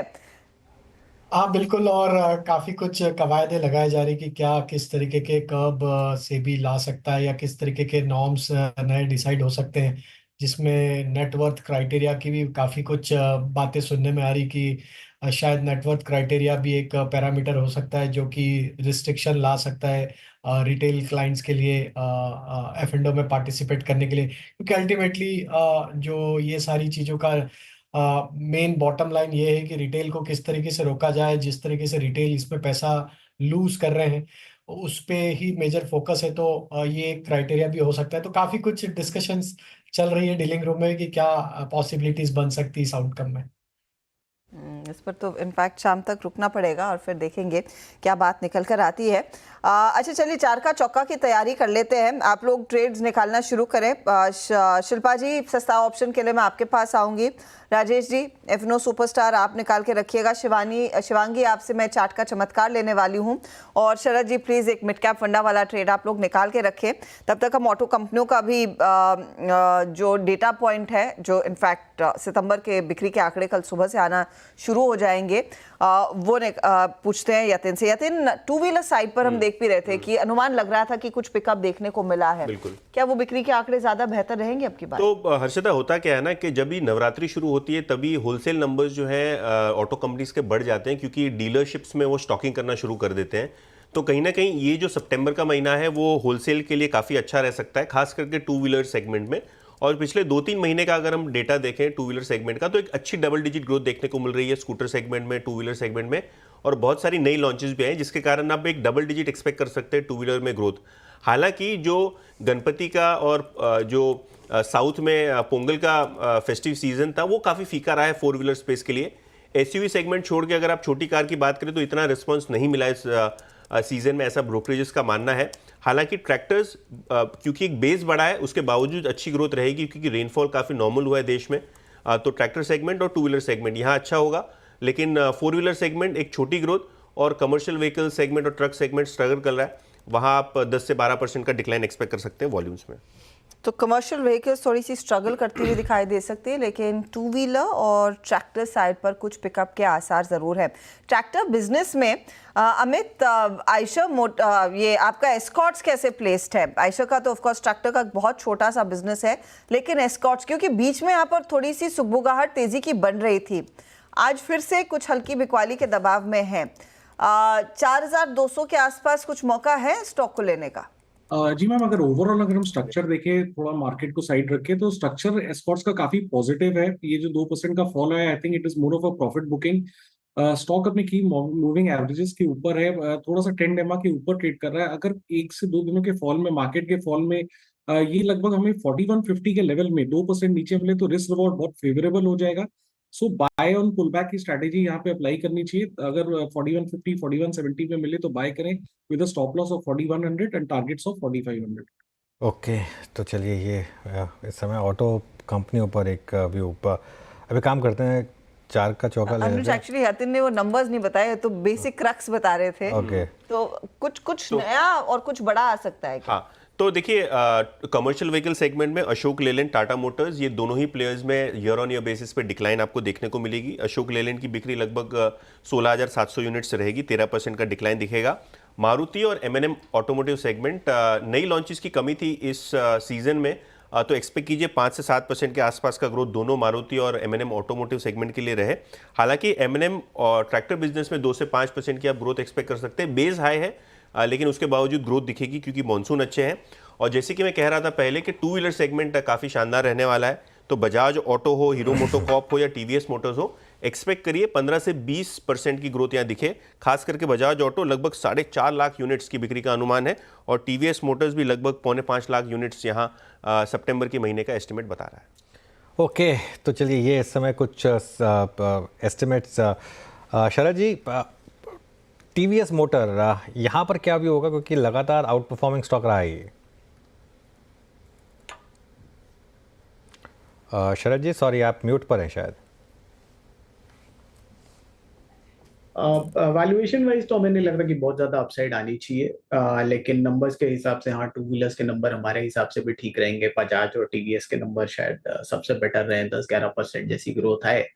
बट ये वैल्यूएशन पे हमें नहीं लगता कि बहुत ज्यादा अपसाइड खोज पाना पॉसिबल है स्टॉक्स में। ओके, चलिए अब शुरुआत करते हैं चार्ट ट्रेड्स की। शिल्पा जी, सबसे पहले आपके पास आ रहे हैं सस्ता ऑप्शन के लिए, बताइए। जी बिल्कुल अनुज जी, सस्ता ऑप्शन थोड़ा कॉन्ट्रेरियन अगेन रहेगा। मुझे लगता है कि ये लेवल पे थोड़ा HDFC बैंक पे आप ध्यान दे सकते हैं। 1700 पे एक अच्छा खासा एक पुट राइटिंग स्ट्रॉन्ग है, तो यहाँ पे मुझे लगता है हो सकता है एक सपोर्ट यहाँ पे मिल जाए। और अगर ये एक दिन का पैनिक है तो मुझे लगता है कल से मार्केट इफ मूव्स अपवर्ड तो HDFC bank again will start out performing. तो यहाँ पे 1750 का कॉल ऑप्शन जो रफली 36 रुपीज़ में ट्रेड कर रहा है, आप इसमें पार्टिसिपेट कीजिए। स्टॉप लॉस आप यहाँ पे 27 का रखिए एंड जो पहला टारगेट रहेगा वो रहेगा 51 का। इसके ऊपर सस्टेन होता है तो आप 60 से लेकर 70 तक भी लेवल्स देख सकते हैं। ओके, HDFC बैंक का कॉल ऑप्शन बाय करना है आपको 1750 का। अगले ट्रेल की चलते हैं राजेश पालवी जी के पास। राजेश जी, क्या पिक कर रहे हैं आप डेरिवेटिव्स में FNO का सुपरस्टार? तो वीरेन जी, गेल पे यहाँ पे फोकस है। गेल में अगर हम देखें तो जिस तरीके का मूव देखने को मिला है, स्टॉक अपने प्रीवियस मल्टीपल सप्लाई जोन को अब निगोशिएट करते हुए दिख रहा है। हमें लगता है जिस तरीके से यहाँ पे स्ट्रक्चर बने वीकली डेली चार्ट पे, यहाँ पे पोटेंशियल है स्टॉक फर्दर 248 252 की तरफ बढ़ते हुए दिख सकता है। तो गेल फ्यूचर्स बाय करने की सलाह है। अपसाइड के टारगेट 252 तक के होंगे और डाउन साइड में जो स्टॉप लॉस रखना होगा करीब होगा 238 के आसपास। ओके, गेल में एक अपॉर्चुनिटी तेजी की। शिवांगी, आपका ट्रेड क्या रहेगा चार्ट का चमत्कार? जी बिल्कुल, मेरी फोकस है टाइटन पे। ये स्टॉक हमने देखा है कि बाजार के मार्केट वॉलेटिलिटी के बावजूद ये काफी स्टेबल है, हायर जोन्स पे काफी अच्छी तरह से टिकते हुए भी नजर आ रहा है। लगातार हमने देखा है पिछले 5 हफ्तों से एक अच्छी बाइंग इंटरेस्ट यहाँ पे बनते हुए दिख रही है। पिछले 2-3 दिनों से वॉल्यूम्स भी काफी अच्छे एड अप हुए हैं। तो मार्केट के सेंटिमेंट्स के बावजूद ये एक ऐसा स्ट्रॉन्ग काउंटर है जो अपनी तेजी कंटिन्यू करेगा फेस्टिविटी के पहले भी। तो 39.75 के एक टारगेट के लिए खरीदारी की सलाह है, 3750 के एक स्टॉक के साथ। ओके, तो इस समय ये टाइटन पर ट्रेड। शरद जी, आपका मिड कैप फंडा ट्रेड? जी, हमारा आज का मिड कैप फंडा होगा Landmark Cars. Company Jeep, Mercedes Benz, Honda, BYD, Renault, Volkswagen, ये सब कंपनीज की प्राइमरी डीलरशिप पे काम करती है। 75% न्यू कार सेल से आता है, 20% सर्विसिंग वाले रेवेन्यू से भी आता है। तो पिछले 2 सालों में कंपनी ने लगातार अपनी प्रेजेंस को बढ़ाया है। तो उन नए यूनिट्स को ऑपरेशनल प्रॉफिटेबिलिटी या एक ब्रेक इवन पे आने में करीब 3 से 4 क्वार्टर का वक्त लगता है। तो इस वजह से कंपनी की परफॉर्मेंस थोड़ी सी खराब दिख रही है। पिछले साल भी कंपनी ने करीब 900 नए फैसिलिटीज, नए सेंटर्स चालू किए हैं कार सेल्स के। और हमें लगता है जिस तरीके से ये BYD के साथ जो इलेक्ट्रिक कार्स का करार है, प्लस महिंद्रा के संग उनका जो नया करार है, उसका फायदा आने वाले समय में दिखेगा। और आने वाले समय में नए लॉन्च भी काफी अग्रेसिव है। कंपनी की इन्वेंट्री लास्ट क्वार्टर में भी करीब 41 दिनों की थी, जहां इंडस्ट्री एवरेज करीबन 67 दिनों की थी। हमारा ये मानना है अगले साल 1.5 साल में अगले 1-2 महीनों में काफी तेजी से ये इन्वेंट्री का जो बिल्डअप है वो रिड्यूस हो जाएगा, जैसे जैसे festive season demand kick in करती है। और नए प्रोडक्ट्स की ग्रोथ की वजह से हमें लगता है यहाँ पे ग्रोथ काफी तगड़ी रहेगी नए लॉन्चेस की वजह से। तो अगले साल हम ये उम्मीद कर रहे हैं टॉप लाइन में आसानी से 16 से 20% जैसी ग्रोथ आनी चाहिए। और बॉटम लाइन में तो काफी रोबस्ट ग्रोथ आनी चाहिए, क्योंकि कंपनी 2-3 कॉस्ट्स को कॉन्सेंट्रेट करके अपने मार्जिन्स में भी 1 से 1.5% के इजाफे की बात कर रही है। तो हमें लगता है अगले साल कंपनी आसानी से FY26 में 40 के आसपास की अर्निंग्स रिपोर्ट करेगी। 25 से 30 का मल्टीपल मिलना बहुत मुश्किल नहीं होना चाहिए। तो इनिशियली 1000 रुपए के लक्ष्य के हिसाब से landmark cars. Okay, landmark cars आपकी 65-20 पे एक बाय कॉल है। 4 प्लेट्स पिक किया हमने स्काई ट्रेड में। सस्ता ऑप्शन शिल्पा रावत जी की सौजन्य से आया। कॉन्ट्रा कॉल थी 10 डे एक्सपोनेंशियल मूविंग एवरेज पे HDFC बैंक को आपने पिक किया है 1733 और उसकी कॉल 1750 की 5160 के लक्ष्य के लिए 27 पर स्टॉप लॉस 3745 पर ट्रेड करती हुई। उसके बाद जो ट्रेड आया वो राजेश पालवी जी का था। आज के FNO सुपरस्टार का गेल फ्यूचर्स बाय करना है at all time high 243 price, 252 का लक्ष्य है यहाँ पे। शिवांगी ने चार्ट का चमत्कार पे किया और उनका आज का जो प्रेफर्ड कॉल था वो था टाइटन, लगभग 39-75 पे लक्ष्य, 38-27 का यहाँ पे लेवल है। और शरद जी ने अभी यहाँ पे लैंडमार्क कार्स को पिक किया और ये फंडामेंटल कॉल है, ये डेट प्रोस्पेक्टिव से कॉल नहीं है। मीनवाइल 1-2 स्टॉक्स को और चेक कर लेते हैं जो कि एक अच्छे क्लोज की तरफ बढ़ रहे हैं। मूव अच्छा स्ट्रॉन्ग है।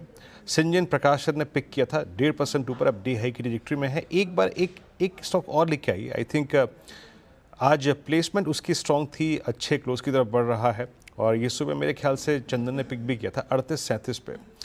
एक बार पूरे राजेश पालवी जी, अगर FMCG को आप रीड कर पाएँ। सुबह आईटीसी ने मूव स्ट्रॉन्ग दिया, कोलगेट ने ऑल टाइम हाई क्रिएट किया, देन टाटा कंज्यूमर में मूव अच्छा था।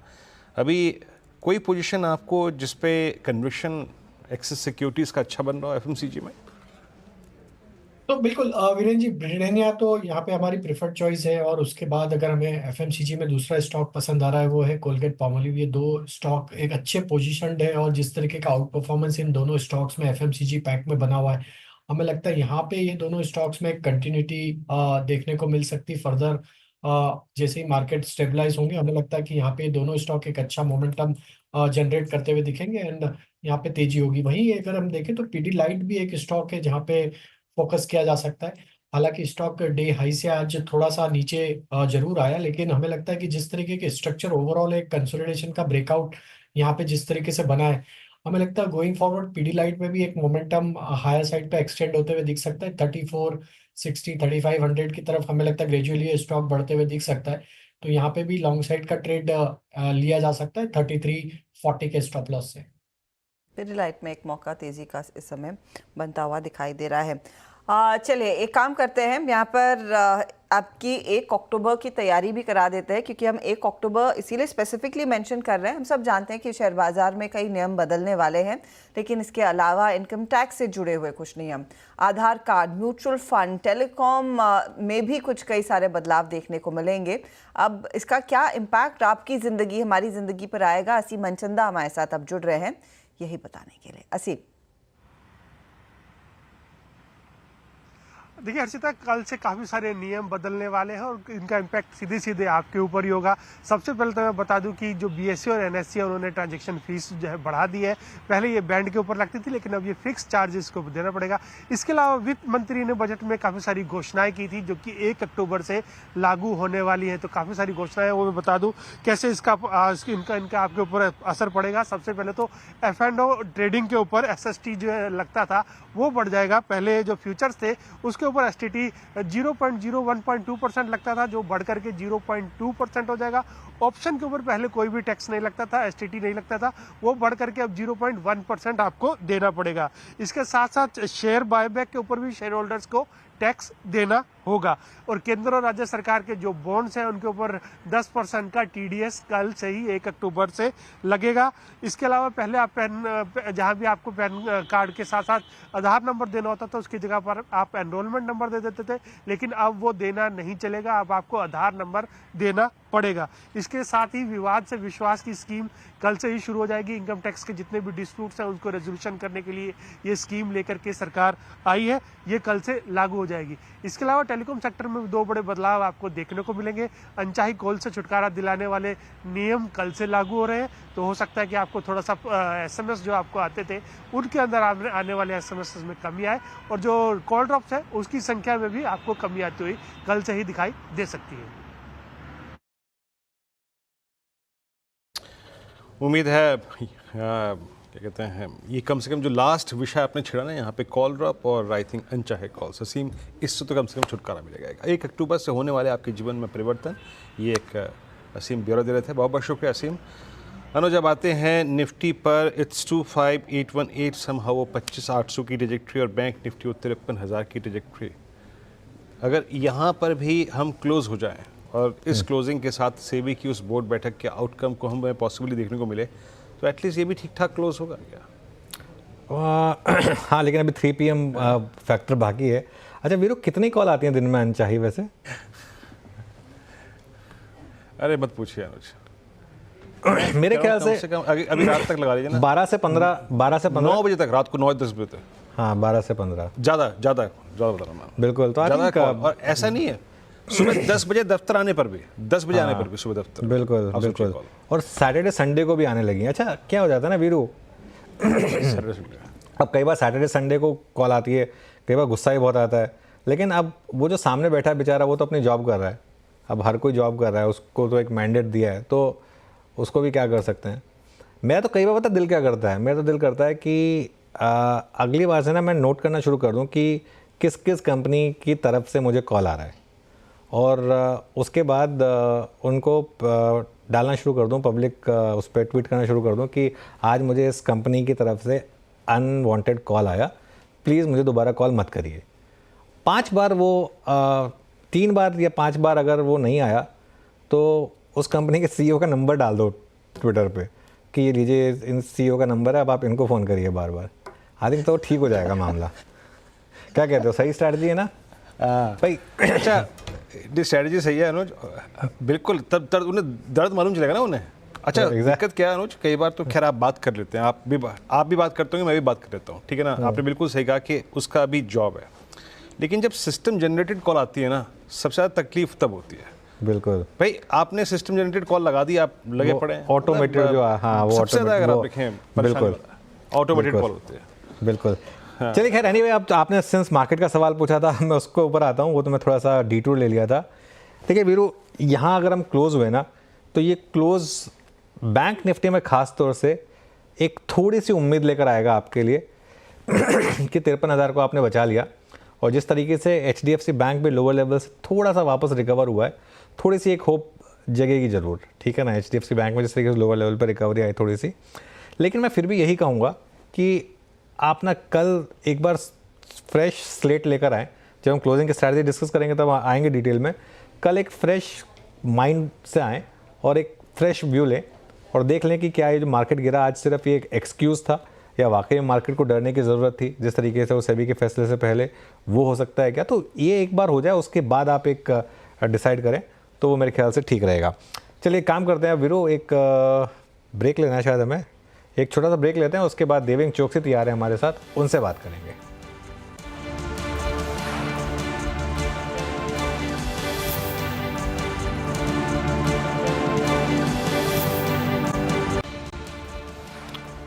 ओके चलिए, अब हमारे साथ बिग मार्केट वॉइसेस में बाजार पर चर्चा करने के लिए DR चौकसी फिनसर्व के मैनेजिंग डायरेक्टर देवेंद्र चौकसी जुड़ गए हैं। देवेंद्र जी, गुड आफ्टरनून।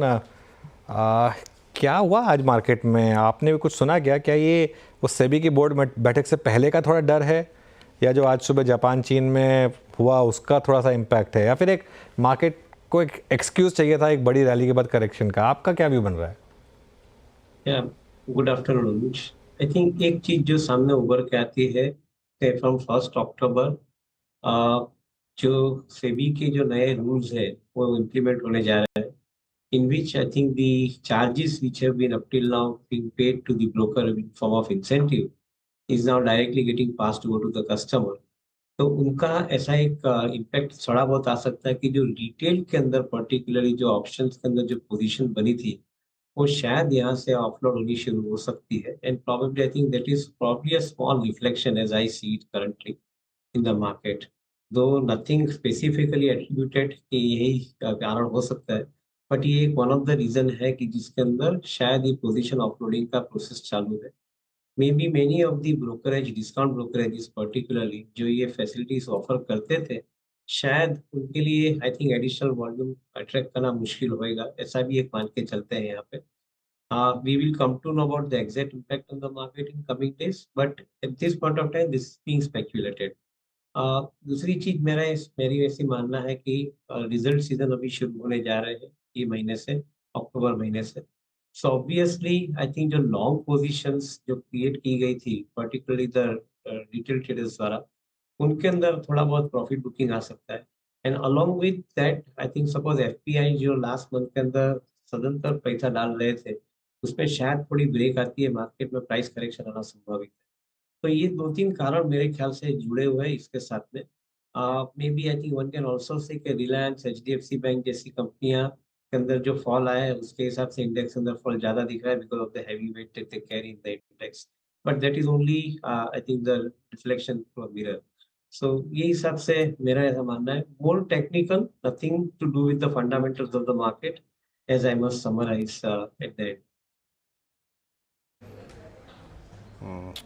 देवेंद्र जी नमस्कार, वीरेंद्र बोल रहा हूँ डेली स्टूडियो से। और ये स्पेशली चुनाव के नतीजों के बाद, वो 4 जून के बाद से हमने FIs फ्लो कैश में बहुत स्ट्रॉन्ग दिखे, डेरिवेटिव में उनकी पोजीशन भी बहुत स्ट्रॉन्ग थी, लेकिन सडनली आई थिंक जब से ये चाइना के सेंट्रल बैंक ने एक्ट करना शुरू किया है, आप 2-3 दिन से विटनेस कर रहे होंगे कि इंडेक्स तो फिर भी छोड़िए, कैश में उनका लिक्विडेशन आ रहा है।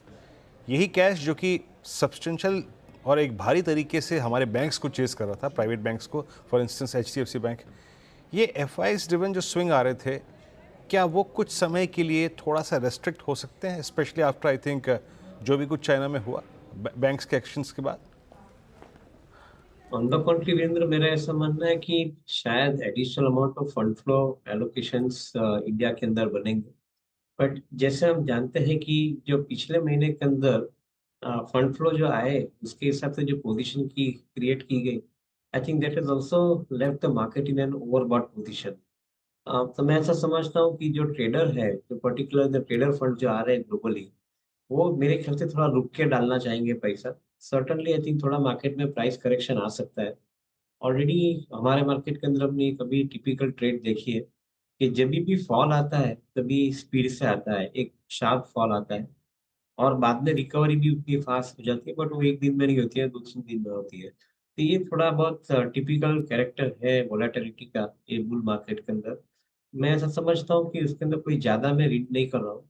ऑन द कंट्री मैं ऐसा रीड कर रहा हूँ कि जो हाई गेन स्टॉक्स है जिसके अंदर एक अच्छी प्राइस के अंदर बढ़त आई है, वो स्टॉक्स के अंदर से प्रॉफिट बुकिंग होके some of the other stocks are being looked into, for example metal commodity, तो उसके अंदर पोजीशन शिफ्ट हो रही है। तो शायद थोड़ा बहुत सेक्टर रोटेशन, स्टॉक रोटेशन का जो दायरा है वो चालू रहेगा इस समय के अंदर। देवेंद्र जी, ये जो सेक्टर स्टॉक रोटेशन है उसमें मैं ट्रेंड पर आपसे राय लेना चाहूँगी। ये काउंटर जो एक बहुत तगड़ी रैली में रहा है, पिछले इस साल की शुरुआत में जनवरी में अगर आपने स्टॉक खरीदने की इच्छा जताई होगी तो वो 3000 पर था।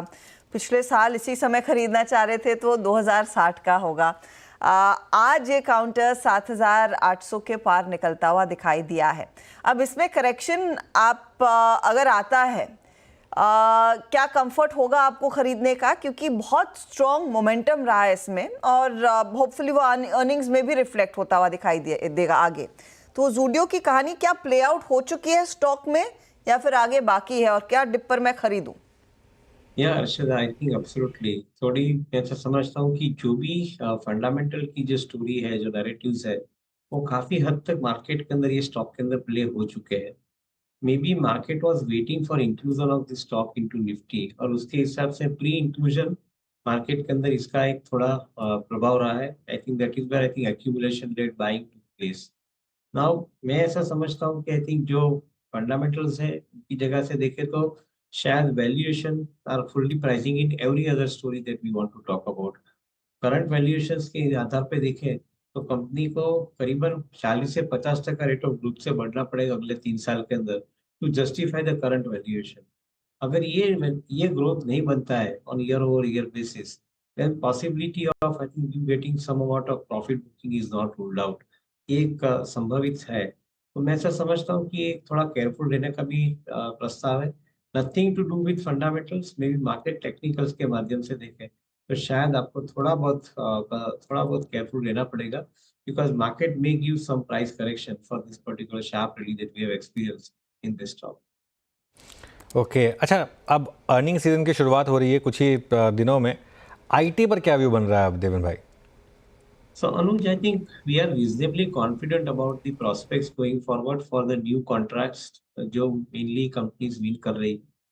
Particularly हमने एक differentiated factor देखा है कि जो कंपनियां अपने complex solutions के माध्यम से कस्टमर का use cases बन के solution provide कर रही है। Say for example, एक एग्जांपल लेके चलते हैं इंजीनियरिंग R&D स्पेस के अंदर। आप देखिए तो जो कंपनियां अपने कस्टमर्स के एक सॉल्यूशन बेस्ड अप्रोच के साथ में काम कर रही है, उनको नए ऑर्डर मिलते जा रहे हैं। जो कंपनियां प्योर जेनरिक प्ले चला रही है, आई थिंक आईटी के अंदर सॉल्यूशन के अंदर कोडिंग बेस्ड, उनके लिए शायद जो इनफ्लो ऑफ ऑर्डर है थोड़ा कम है। तो मैं ऐसा समझता हूँ कि आई थिंक ज्यादातर बड़े ऑर्डर्स का जो प्रभाव है उसके लिए आई थिंक मेरे ख्याल से जो कंपनी ने अपनी पोजीशंस सर्विसेज डिलीवरी के लिए चेंज किए, उनके लिए एक डेफिनेटली पॉजिटिव टाइम होना चाहिए। इन्फोसिस, टीसीएस जैसी कंपनियां हैं जो काफी हद तक एआई बेस्ड टूल्स बना रहे हैं for providing it to the users for making the use cases, उनके लिए भी शायद मेरे ख्याल से अच्छे कॉन्ट्रैक्ट्स मिलने की संभावना ज्यादा है। तो मैं समझता हूँ कि जो पिछला साल था जिसके अंदर काफी चैलेंजेस थे, उसमें से कंपनी बाहर निकल रही है। And on the contrary I believe some better visibility going forward with a sizeable amount of growth in the execution order book year onwards. Okay, ये टीसीएस पे कमेंट्स थे, आईटी पे कमेंट्स थे देवेंद्र जी के, लेकिन इस बीच निफ्टी डे लो पर 25,804 पर और बैंक निफ्टी 52,944 पे, यानी 53,000 के ऑप्शन के जोन को तोड़ता हुआ। और मीन्स ये भी है कि अब मात्र 200 पॉइंट का डिफरेंशियल बचा है वर्सेस 20 डे एक्सपोनेंशियल एवरेज। एक दो पॉकेट्स बाजार में जहाँ पे अभी भी बहुत स्ट्रॉन्ग है देवेंद्र जी, उसमें मैं देख रहा था, अपोलो हॉस्पिटल्स को देखिए, आप डायग्नोस्टिक स्पेस को देखिए, like doctor Lal path lab, Krishna diagnostics, Metropolis, काफ़ी अच्छी खासी बाइंग पिछले 2 महीने में यहाँ पे विटनेस भी की गई है। आपका व्यू इस स्पेस पे, हेल्थ केयर पे, डायग्नोस्टिक स्पेस पे? While most of the names which you have mentioned, Virendra, I think they remain a good growth story, continue to remain good growth story. क्योंकि काफी हद तक नए बेड्स इंक्लूड हो रहे हैं हॉस्पिटल सेगमेंट के अंदर। At the same time I think मैं ऐसा मानता हूँ कि वैल्यूएशन के नजरिए से देखें तो ये सब चीज ये कंपनीज के अंदर फुल्ली फैक्टर हो चुकी है। मे बी करंट वैल्यूएशंस के ऊपर I think this companies are making the best advantage. Some companies are also parting partly with their holdings, and as a result of it, a premium valuation, they are collecting money for further growth expansion. तो ये एक अच्छा दायरा होना चाहिए। जहाँ जहाँ पे वैल्यूएशन स्टीप है वहाँ पे अगर मैनेजमेंट प्रोएक्टिव है and if they are diluting part of the equity, collecting money and putting money before growth और फॉर द ग्रोथ, मेरा ऐसा मानना है कि I think those companies will relatively remain more solid proposition going forward. But जैसे मैंने बताया, इस सब पॉसिबिलिटीज के साथ में भाव आज की तारीख के अंदर काफी हद तक रिफ्लेक्ट कर रहे हैं, वैल्यूएशंस काफी हद तक रिफ्लेक्ट कर रहे हैं। तो शायद मैं इसके अंदर कोई इमीडिएट बाइंग अपॉर्चुनिटी देखना चाहता हूँ। Maybe I think they may face some amount of time correction, if not entirely the price correction, in coming days, coming months. Okay, चलिए देवेंद्र जी, बहुत बहुत शुक्रिया आप इस कार्यक्रम में शामिल हुए। सभी सेक्टर्स पे अपनी राय रखी आपने, सभी स्टॉक्स पे अपनी राय रखी, बहुत बहुत शुक्रिया। अब लेके आइए जरा स्ट्रेटजीज पे आते हैं। और अब 3-8 मान के चलिए कि मोर लेस आपको क्लोजिंग के वक्त 25,800 अनुज यही ट्रेजेक्ट्री मिलेगी और शायद यही ट्रेजेक्ट्री निफ्टी बैंक पर पे। आज का अनुज ट्रेडिंग पैटर्न इस लिहाज से गंभीर लगा, एक तो एवरेजेस टूटे, दूसरा इंट्राडे में एक रत्ती भर का पुल बैक नहीं आया अनुज। तो इस दो बिहेवियर्स को देखते हुए अप्रोच क्या रहेगी कल के लिए? देखिए वीरू, मैं फिर भी यही कहूँगा कि अभी गिरावट का पहला ही दिन है, बैंक निफ्टी में गिरावट का दूसरा दिन है, निफ्टी में बड़ी गिरावट का पहला ही दिन है, ठीक है। तो मेरा ये मानना है कि अभी के लिए ना आप कोई पोजीशन कैरी मत करिए। देखिए लॉन्ग्स में तो आज स्टॉप लॉस लग गया है, अब इसमें कोई डाउट नहीं है कि अब वो हमारी एक स्विंग पूरी हुई निफ्टी बैंक निफ्टी में तो सुबह सुबह लग गया था, निफ्टी में भी वो स्टॉप लॉस क्लियरली लग गया।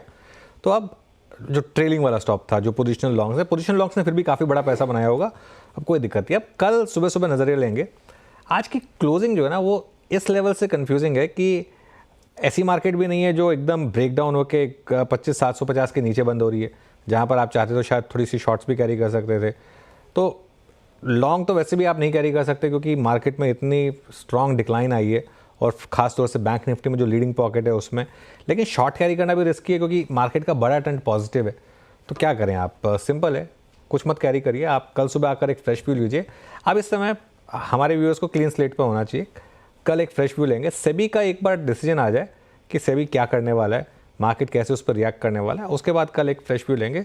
और मेरे ख्याल से कल से मार्केट आपको एक नई स्विंग देगी, लॉन्ग साइड पर या शॉर्ट साइड पर, जो भी उसको कैच करने की कोशिश करेंगे वीरू फिर। जी हाँ, देखिए बिल्कुल सही। और क्या होता है कि ऐसे बिहेवियर के बाद मार्केट डिस्टर्ब हो जाता है थोड़ा सा। और जैसे कि अनुज ने कहा कि एक क्लियर थॉट के साथ सेबी की इस बोर्ड बैठक का जब आउटकम हो जाएगा, उसको सेंस करने के बाद उसके इम्पैक्ट क्या होंगे, सब कुछ अगर आप देखने के बाद कल एक फ्रेश पर्सपेक्टिव लेंगे इंडस्ट्रीज पे, निफ्टी और निफ्टी बैंक पर। अब एक काम करते हैं, यतीन के पास चलते हैं और डीलर क्या कर रहे हैं और क्या चूज़ किया उन्होंने, शॉर्ट या फिर लॉन्ग? यतीन बताइए। Good afternoon Veeru. और ये जो मार्केट में पिछले आधे घंटे में गिरावट आई है, प्रॉब्ली डीलर्स को लगता है कि जो चाइना में स्टिमुलस है तो बहुत सारा एफआई मनी और फ्लो वहाँ शायद शिफ्ट हो सकता है, क्योंकि अभी भी चाइनीज़ मार्केट 10 के पी में बचे हुए हैं। तो बहुत सारे ईटीएफ शायद रीएडजस्टमेंट कर रहे हैं, ऐसा उनका मानना है इंडियन मार्केट्स में, और शायद वो पैसा इंक्रीमेंटली चाइना में जा सकता है। तो ये फियर बाज़ार में है, इसीलिए दो स्टॉक्स जो उनको लगते हैं चाइना के हिसाब से पोजीशन कर सकते हैं लॉन्ग साइड पे, वहाँ मेटल्स है जहाँ उनको लगता है कि फर्दर अपसाइड है। स्पेशली सेल, यहाँ डीलर्स एक BTHT रिकमेंड कर रहे हैं।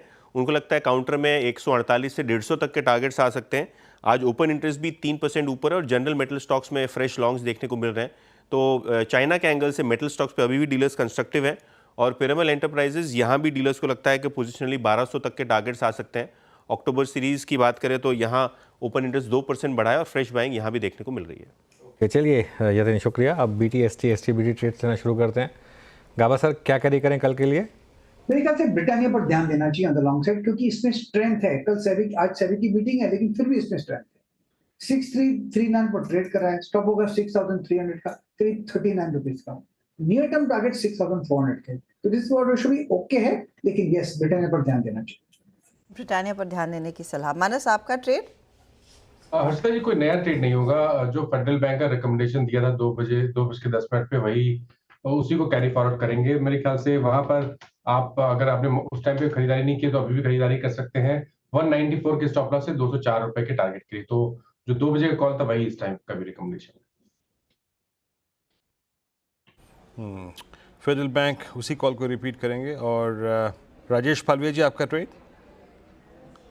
वीरेंद्र जी, टाटा केमिकल पे यहाँ पे फोकस है। टाटा केमिकल हमें लगता है कि यहाँ से एक अच्छा रिकवरी का ट्रेड कंटिन्यू करते हुए दिखेगा। हालांकि स्टॉक ने पिछले 2-3 दिनों में एक अच्छी रिकवरी लोअर साइड से दिखाई है। हमें लगता है जिस तरीके के स्ट्रक्चर बने अपने प्रीवियस स्विंग हाई को अब ब्रेकआउट करने में कामयाब होते हुए दिख सकता है। तो 1125-1130 तक के अपसाइड के टारगेट हमें लगता है इसमें आते हुए दिख सकते हैं। स्टॉप लॉस होगा करीब 1085 के आसपास। ओके, शिल्पा जी, आपका ट्रेड क्या रहेगा कल के लिए?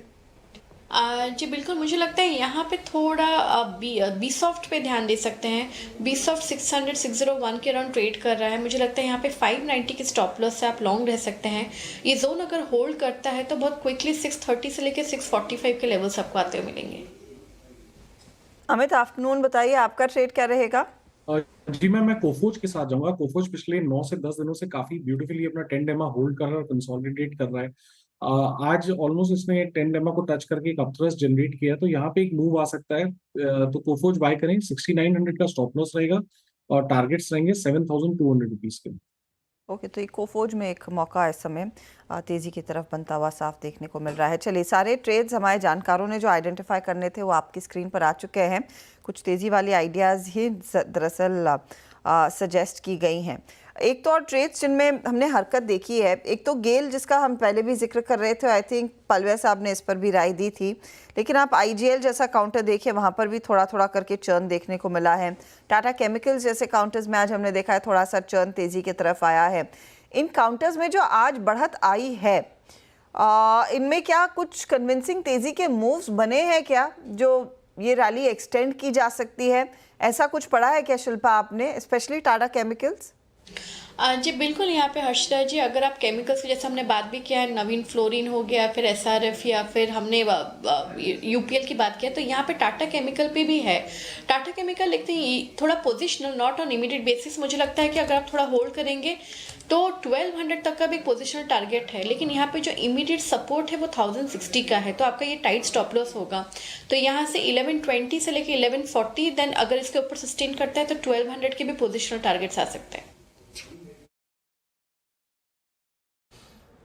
टाटा केमिकल ये एक स्ट्रॉन्ग कैंडिडेट। आज केमिकल की सारे के सारे स्टॉक्स की अगर आप देखें, प्राइस परफॉर्मेंस काफ़ी अच्छी खासी थी। अच्छा, फाइनली एक बार जरा ICICI बैंक की क्लोज को देखते हैं। HDFC बैंक की बात काफ़ी हुई इस कार्यक्रम में। आज जरा ICICI बैंक का क्लोज लेके आइए। ICICI bank almost parallelly aligned है exactly with price performance of Nifty bank. Nifty bank exactly 20 DEMA की ट्रैजेक्टरी में, ये भी ऑलमोस्ट 1283 पे 20 डेमा की ट्रैजेक्टरी में। ICICI बैंक और HDFC में क्या डिफरेंशियल हो गया? ICICI बैंक 20, कहाँ HDFC बैंक 10 पे है। और एक दो स्टॉक्स लेके आता हूँ आपकी स्क्रीन पे जो कि आज गंभीर अवस्था में क्लोज हो रहे हैं। एक बार रिलायंस को लेके आइए। रिलायंस ने इंट्राडे में एक बड़ा अच्छा थ्रस्ट जनरेट किया था, मतलब डाउनसाइड रिस्ट्रिक्ट करने की कोशिश करी। फ्राइडे को भी क्लोज जो था वो इसने ही सिक्योर करके रखा था 2975। याद रखिएगा, मैं इंडेक्स के पर्सपेक्टिव से यहाँ पे एक व्यू ले रहा हूँ। राजेश पालविया जी, आई थिंक ये क्लोज आ रहा है 100 डे एक्सपोनेंशियल मूविंग एवरेज के नीचे।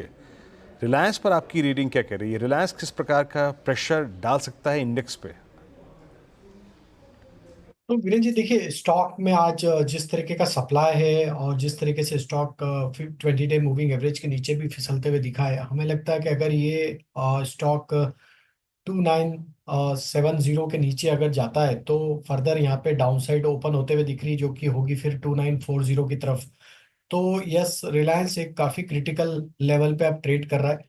जो एक गेन देखने को मिले थे प्रीवियस डे में, वो ऑलमोस्ट सारे गेन यहाँ पे जाते हुए दिख रहे हैं और अपने इंपॉर्टेंट सपोर्ट एरिया 3000 के भी नीचे अब क्लोज होते हुए दिख रहा है।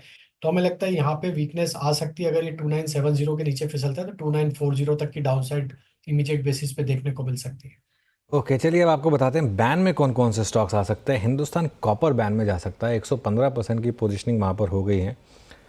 बहुत क्यूरियस है वैसे हिंदुस्तान कॉपर का केस, क्योंकि चलता नहीं है ये स्टॉक का। बाकी सारे मेटल स्टॉक्स कितना चलें देखिए, और हिंदुस्तान कॉपर चला ही नहीं और चले बिना ही बैन में आ गया। एक बार उसका चार्ट भी दिखा दीजिए मुझे जरा।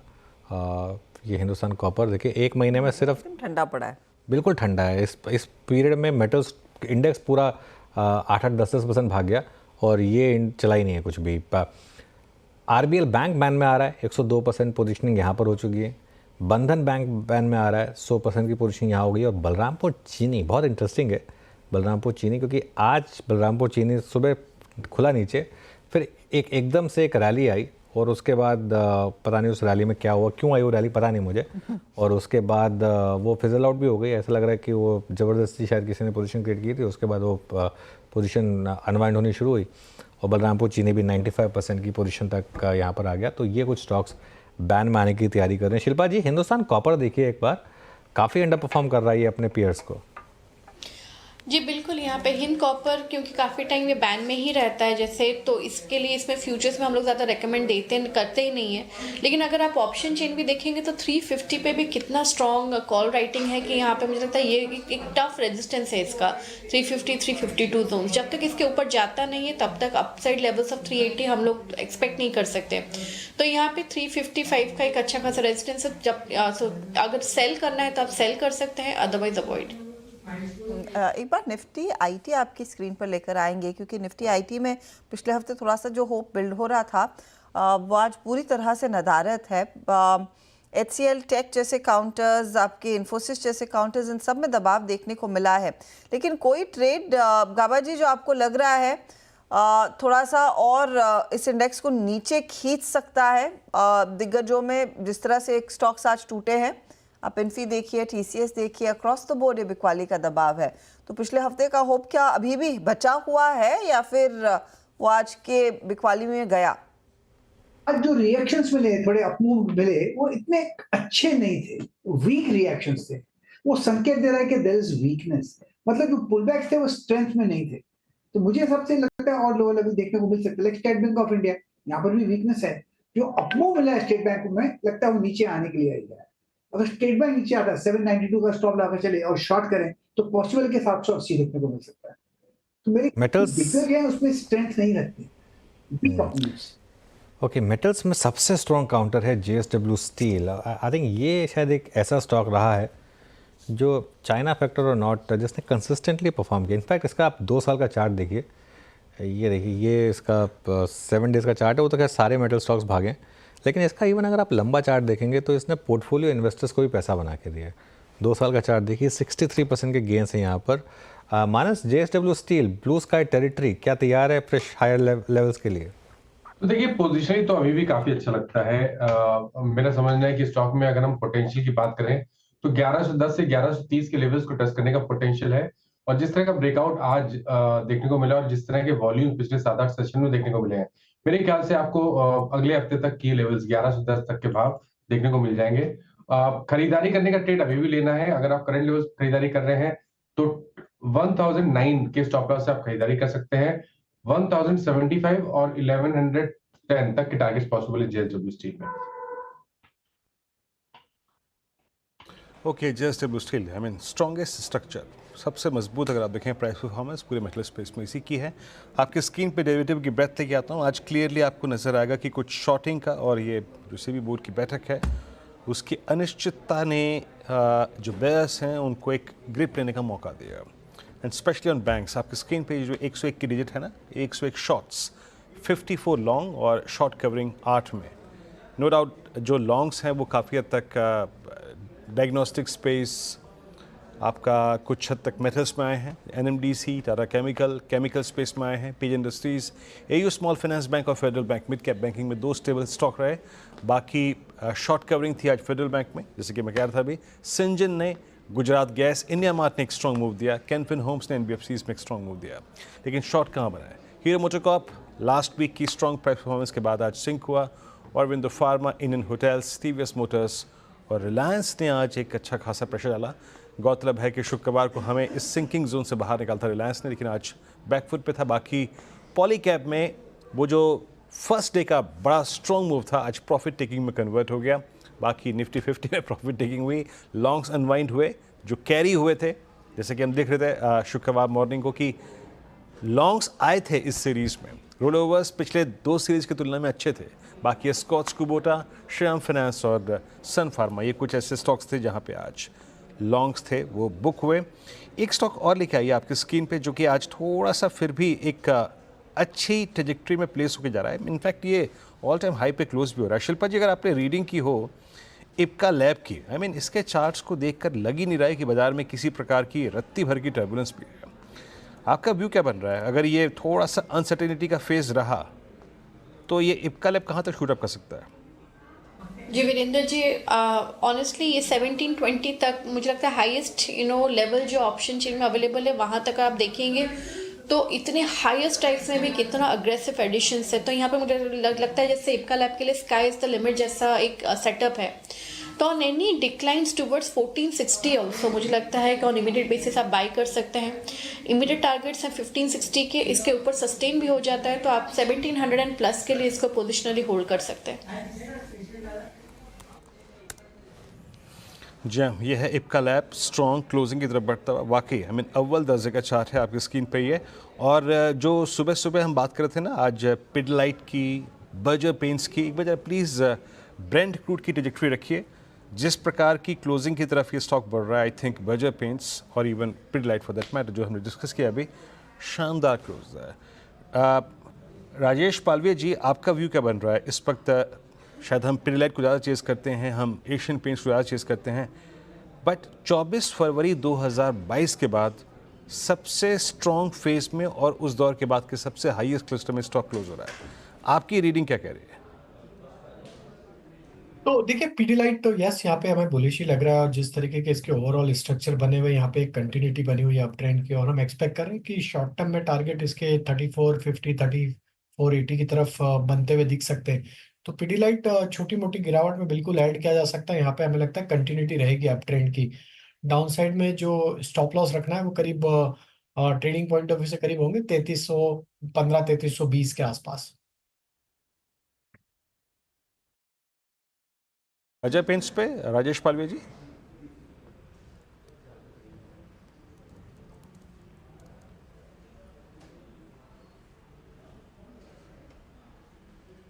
बर्जर पेंट्स पे ओके, सो पूरे पैंट स्टॉक्स में ही मोमेंटम बना हुआ है। बर्जर पैंट में एक V shape recovery weekly chart पे बनते हुए दिखी, और अब ये स्टॉक अपने जनवरी 2024 के स्विंग हाई को भी क्रॉस करने में कामयाब हुआ है। पिछले 3-4 वीक से वो ब्रेकआउट के ऊपर सस्टेन होते हुए दिख रहा है। बर्जर पैंट में हमें लगता है कि यहाँ पे जब तक ये स्टॉक 605 रुपए के ऊपर सस्टेन किया हुआ है, यहाँ पे पॉसिबिलिटी कि नेक्स्ट टारगेट बर्जर पैंट का जो बन सकता है वो करीब 670 से 680 की तरफ भी आते हुए दिखेगा। ये पोजिशनल व्यू है, क्योंकि स्टॉक में एक अच्छे बड़े कंसोलिडेशन रेंज का ब्रेकआउट और वीकली चार्ट पे जिस तरीके का फॉर्मेशन बना है, वी शेप रिकवरी हुई है, हमें लगता है ये पोजिशनली एक अच्छा अट्रैक्टिव बेट है। 605 के स्टॉप लॉस से पोजीशन बनाई जा सकती, 670 680 के लिए।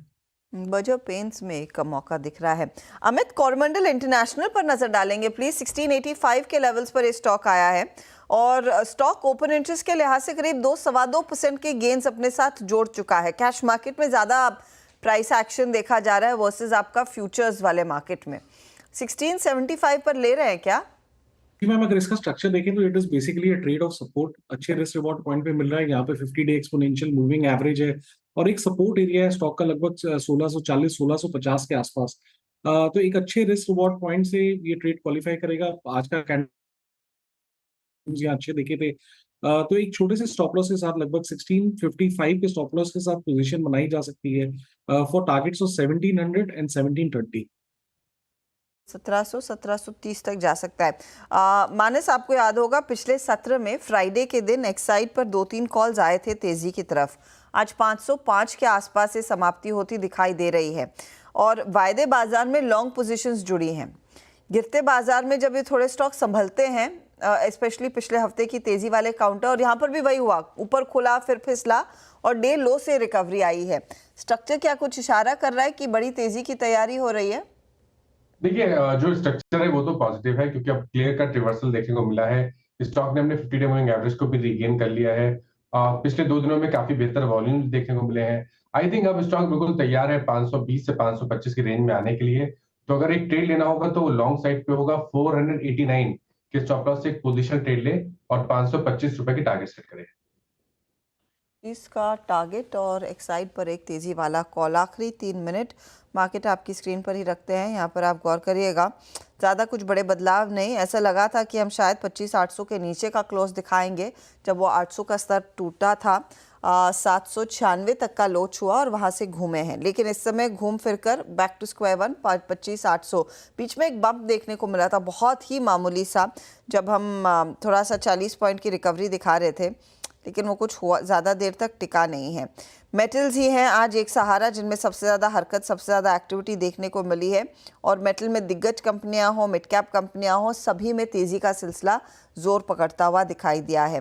NMDC आज का टॉप ट्रेडेड काउंटर साबित हो रहा है। करीब 2-2.5% तक के गेंस, अगर आप ध्यान दें, नहीं 3-4% तक के गेंस। 2.5% तो आपका JSW स्टील है। यहाँ पर JSPL में भी कुछ तेज़ी बनती दिखाई दी, लेकिन जैसे हम पहले मेंशन कर रहे थे ना, स्टील कंपनियों में JSW स्टील और इसके सामने अगर आप टाटा स्टील का चार्ट रखें, टाटा स्टील अब थोड़ी सी थकावट दिखाने लगा है 170 के आसपास आके, लेकिन JSW स्टील में एक बहुत तगड़ा रन और धीरे धीरे करके दरअसल इसने अपनी चाल को अच्छी खासी मजबूती की तरफ रखा है। केमिकल कंपनियां एक और पॉकेट थी जहां पर आज अच्छी खासी तेजी देखने को मिली। आप गौर करिएगा, ये दीपक नाइट्राइट जैसे काउंटर्स हो, SRF हो, नवीन फ्लोरीन जैसे स्टॉक्स हो, टाटा केमिकल्स जैसे काउंटर्स हो, इन सब में कुछ कुछ खरीदारी के अंश बनते हुए दिखाई दिए हैं। तो ये एक और सेविंग ग्रेस इस मार्केट की, वरना बाकी सभी इंडाइसेस अगर आप ध्यान देंगे वो नेगेटिव साइड पर है। चलिए आपके लिए एक काम करते हैं, पहले तो लेकर आते हैं कि निफ्टी के ये सेक्टोरली सिचुएशन क्या बनती दिखाई दे रही है, कहाँ से सबसे ज़्यादा प्रेशर देखने को मिला है। 2 सेक्टर्स तो हमने आपको गिनवा दिए जहाँ पर कुछ सपोर्ट था, एक तो मेटल्स था और दूसरा chemical of course as an index अलग ट्रेड नहीं करता है। सबसे ज़्यादा टूटने में आपके सामने है पहले तो निफ्टी बैंक, 840 अंकों का नुकसान। फिर आप गौर करिएगा कैपिटल गुड इंडेक्स में भी 600 पॉइंट से ज़्यादा की गिरावट देखने को मिली। निफ्टी IT का साथ नहीं आज के दिन, 350 पॉइंट का नुकसान इधर। FMCG भी नहीं चला, 250 पॉइंट की गिरावट इधर देखने को मिली है। फार्मा कंपनियों में दबाव देखने को मिला, ऑयल एंड गैस में दबाव देखने को मिला। ऑयल एंड गैस में जो बड़ा झटका लगा है वो रिलायंस इंडस्ट्रीज। रिलायंस में सबसे ज़्यादा पोजीशंस कटी है आज और उसके चलते हमने देखा दबाव है। हीट मैप अब आपके लिए लेकर आते हैं। मेटल्स इकलौता सेविंग ग्रेस, आज थोड़ी सी सहारा मिलता हुआ इधर से। तो JSW steel, NTPC, Hindalco, Britannia, Tata steel, BPCL, Grasim, ये कुछ तेज़ी वाले काउंटर्स हैं। फ्लैट क्लोज दिखा रहा है DRL, अदानी एंटरप्राइजेज, ONGC, बहुत ही मामूली सी बढ़त। लेकिन देखिए सबसे ज़्यादा पिटने वालों में हीरो मोटोकॉर्प है। इसके फिर साथ 2 जो नए एंट्रेंस है, एक तो ट्रेंड और साथ ही BL। बहुत ही खराब यहाँ पर स्थिति, पहले दिन इनकी डेब्यू ही नेगेटिव हुआ है निफ्टी पर और रिलायंस की तरफ से भी अपना दबाव बना है। ICICI बैंक 2.5% नीचे, आपका एक्सिस बैंक भी करीब 3% नीचे। HDFC में दबाव देखने को मिला, कोटक, SBI, ये सारे वो दिग्गज बैंक्स थे जिन्होंने मार्केट को नीचे खींचा है। ये है आपके लिए क्लोज 25,822 के आसपास निफ्टी जाकर टिकता हुआ। डे लो से थोड़ा सा बचे ज़रूर है, लेकिन ध्यान रखिएगा 26,000 के नीचे का ये पहली दफ़ा क्लोज आता हुआ दिखाई दे रहा है। पिछले हफ्ते से अगर आप कंपेयर करें तो 25,822, 350 पॉइंट का नुकसान, 1 से 1.5% तक की गिरावट पर हम जाकर टिके हैं। जहां पर एशियन मार्केट्स में एक अच्छी खासी तेज़ी बनती दिखाई दी थी, स्पेशली चीन के बाज़ारों में एक बहुत तगड़ा मूव था। मैं प्री मार्केट में वेरी क्विकली आपको बता दूं कि US क्या इशारा कर रहा है यूएस एकदम फ्लैट क्लोज की तैयारी कर रहा है। डाउ और नैस्डैक फ्यूचर्स दोनों ही सपाट हैं। लेकिन वीरू, इस हफ्ते हमने गौर यही किया है कि भले ही इस सीरीज़ की शुरुआत पिछले फ्राइडे को अच्छी रही हो, लेकिन आज वो मोमेंटम हम आगे नहीं बढ़ा पाए। लेट्स सी हर्षदा, अभी सेबी बोर्ड का आउटकम क्या आता है और डेरिवेटिव्स को लेकर क्या रुख अपनाती है सेबी बोर्ड। मेरे ख्याल से वो कल एक अहम भूमिका निभाएगा। बाकी एक तरफ निक्केई आज परेशान था तो शंघाई ठीक था, तो वो तो हमारे लिए न्यूट्रल था प्लस माइनस। मेरे ख्याल से ये ज़्यादा महत्वपूर्ण होगा। और म्यूचुअल फंड लाइट को लेकर सेबी क्या कहती है क्या नहीं कहती है, उस पर काफ़ी दरमदार रहेगा। But it's a bad close और निफ्टी का ये क्लोज है below 10 day exponential moving average और निफ्टी का बैंक का almost closer to 20 day exponential moving average, तो क्लोज खराब है। खैर, इन समीकरणों को और कल की स्थिति को, यूएस मार्केट की, एशियन मार्केट्स की और सेबी बोर्ड की आउटकम को सुबह मॉर्निंग कॉल में पहले एनालाइज करेंगे हम। हर्षदा, मैं, नीरज और आशीष मौजूद होंगे और उसके बाद 8 बजे मुनाफे की तैयारी। तब तक के लिए नमस्कार।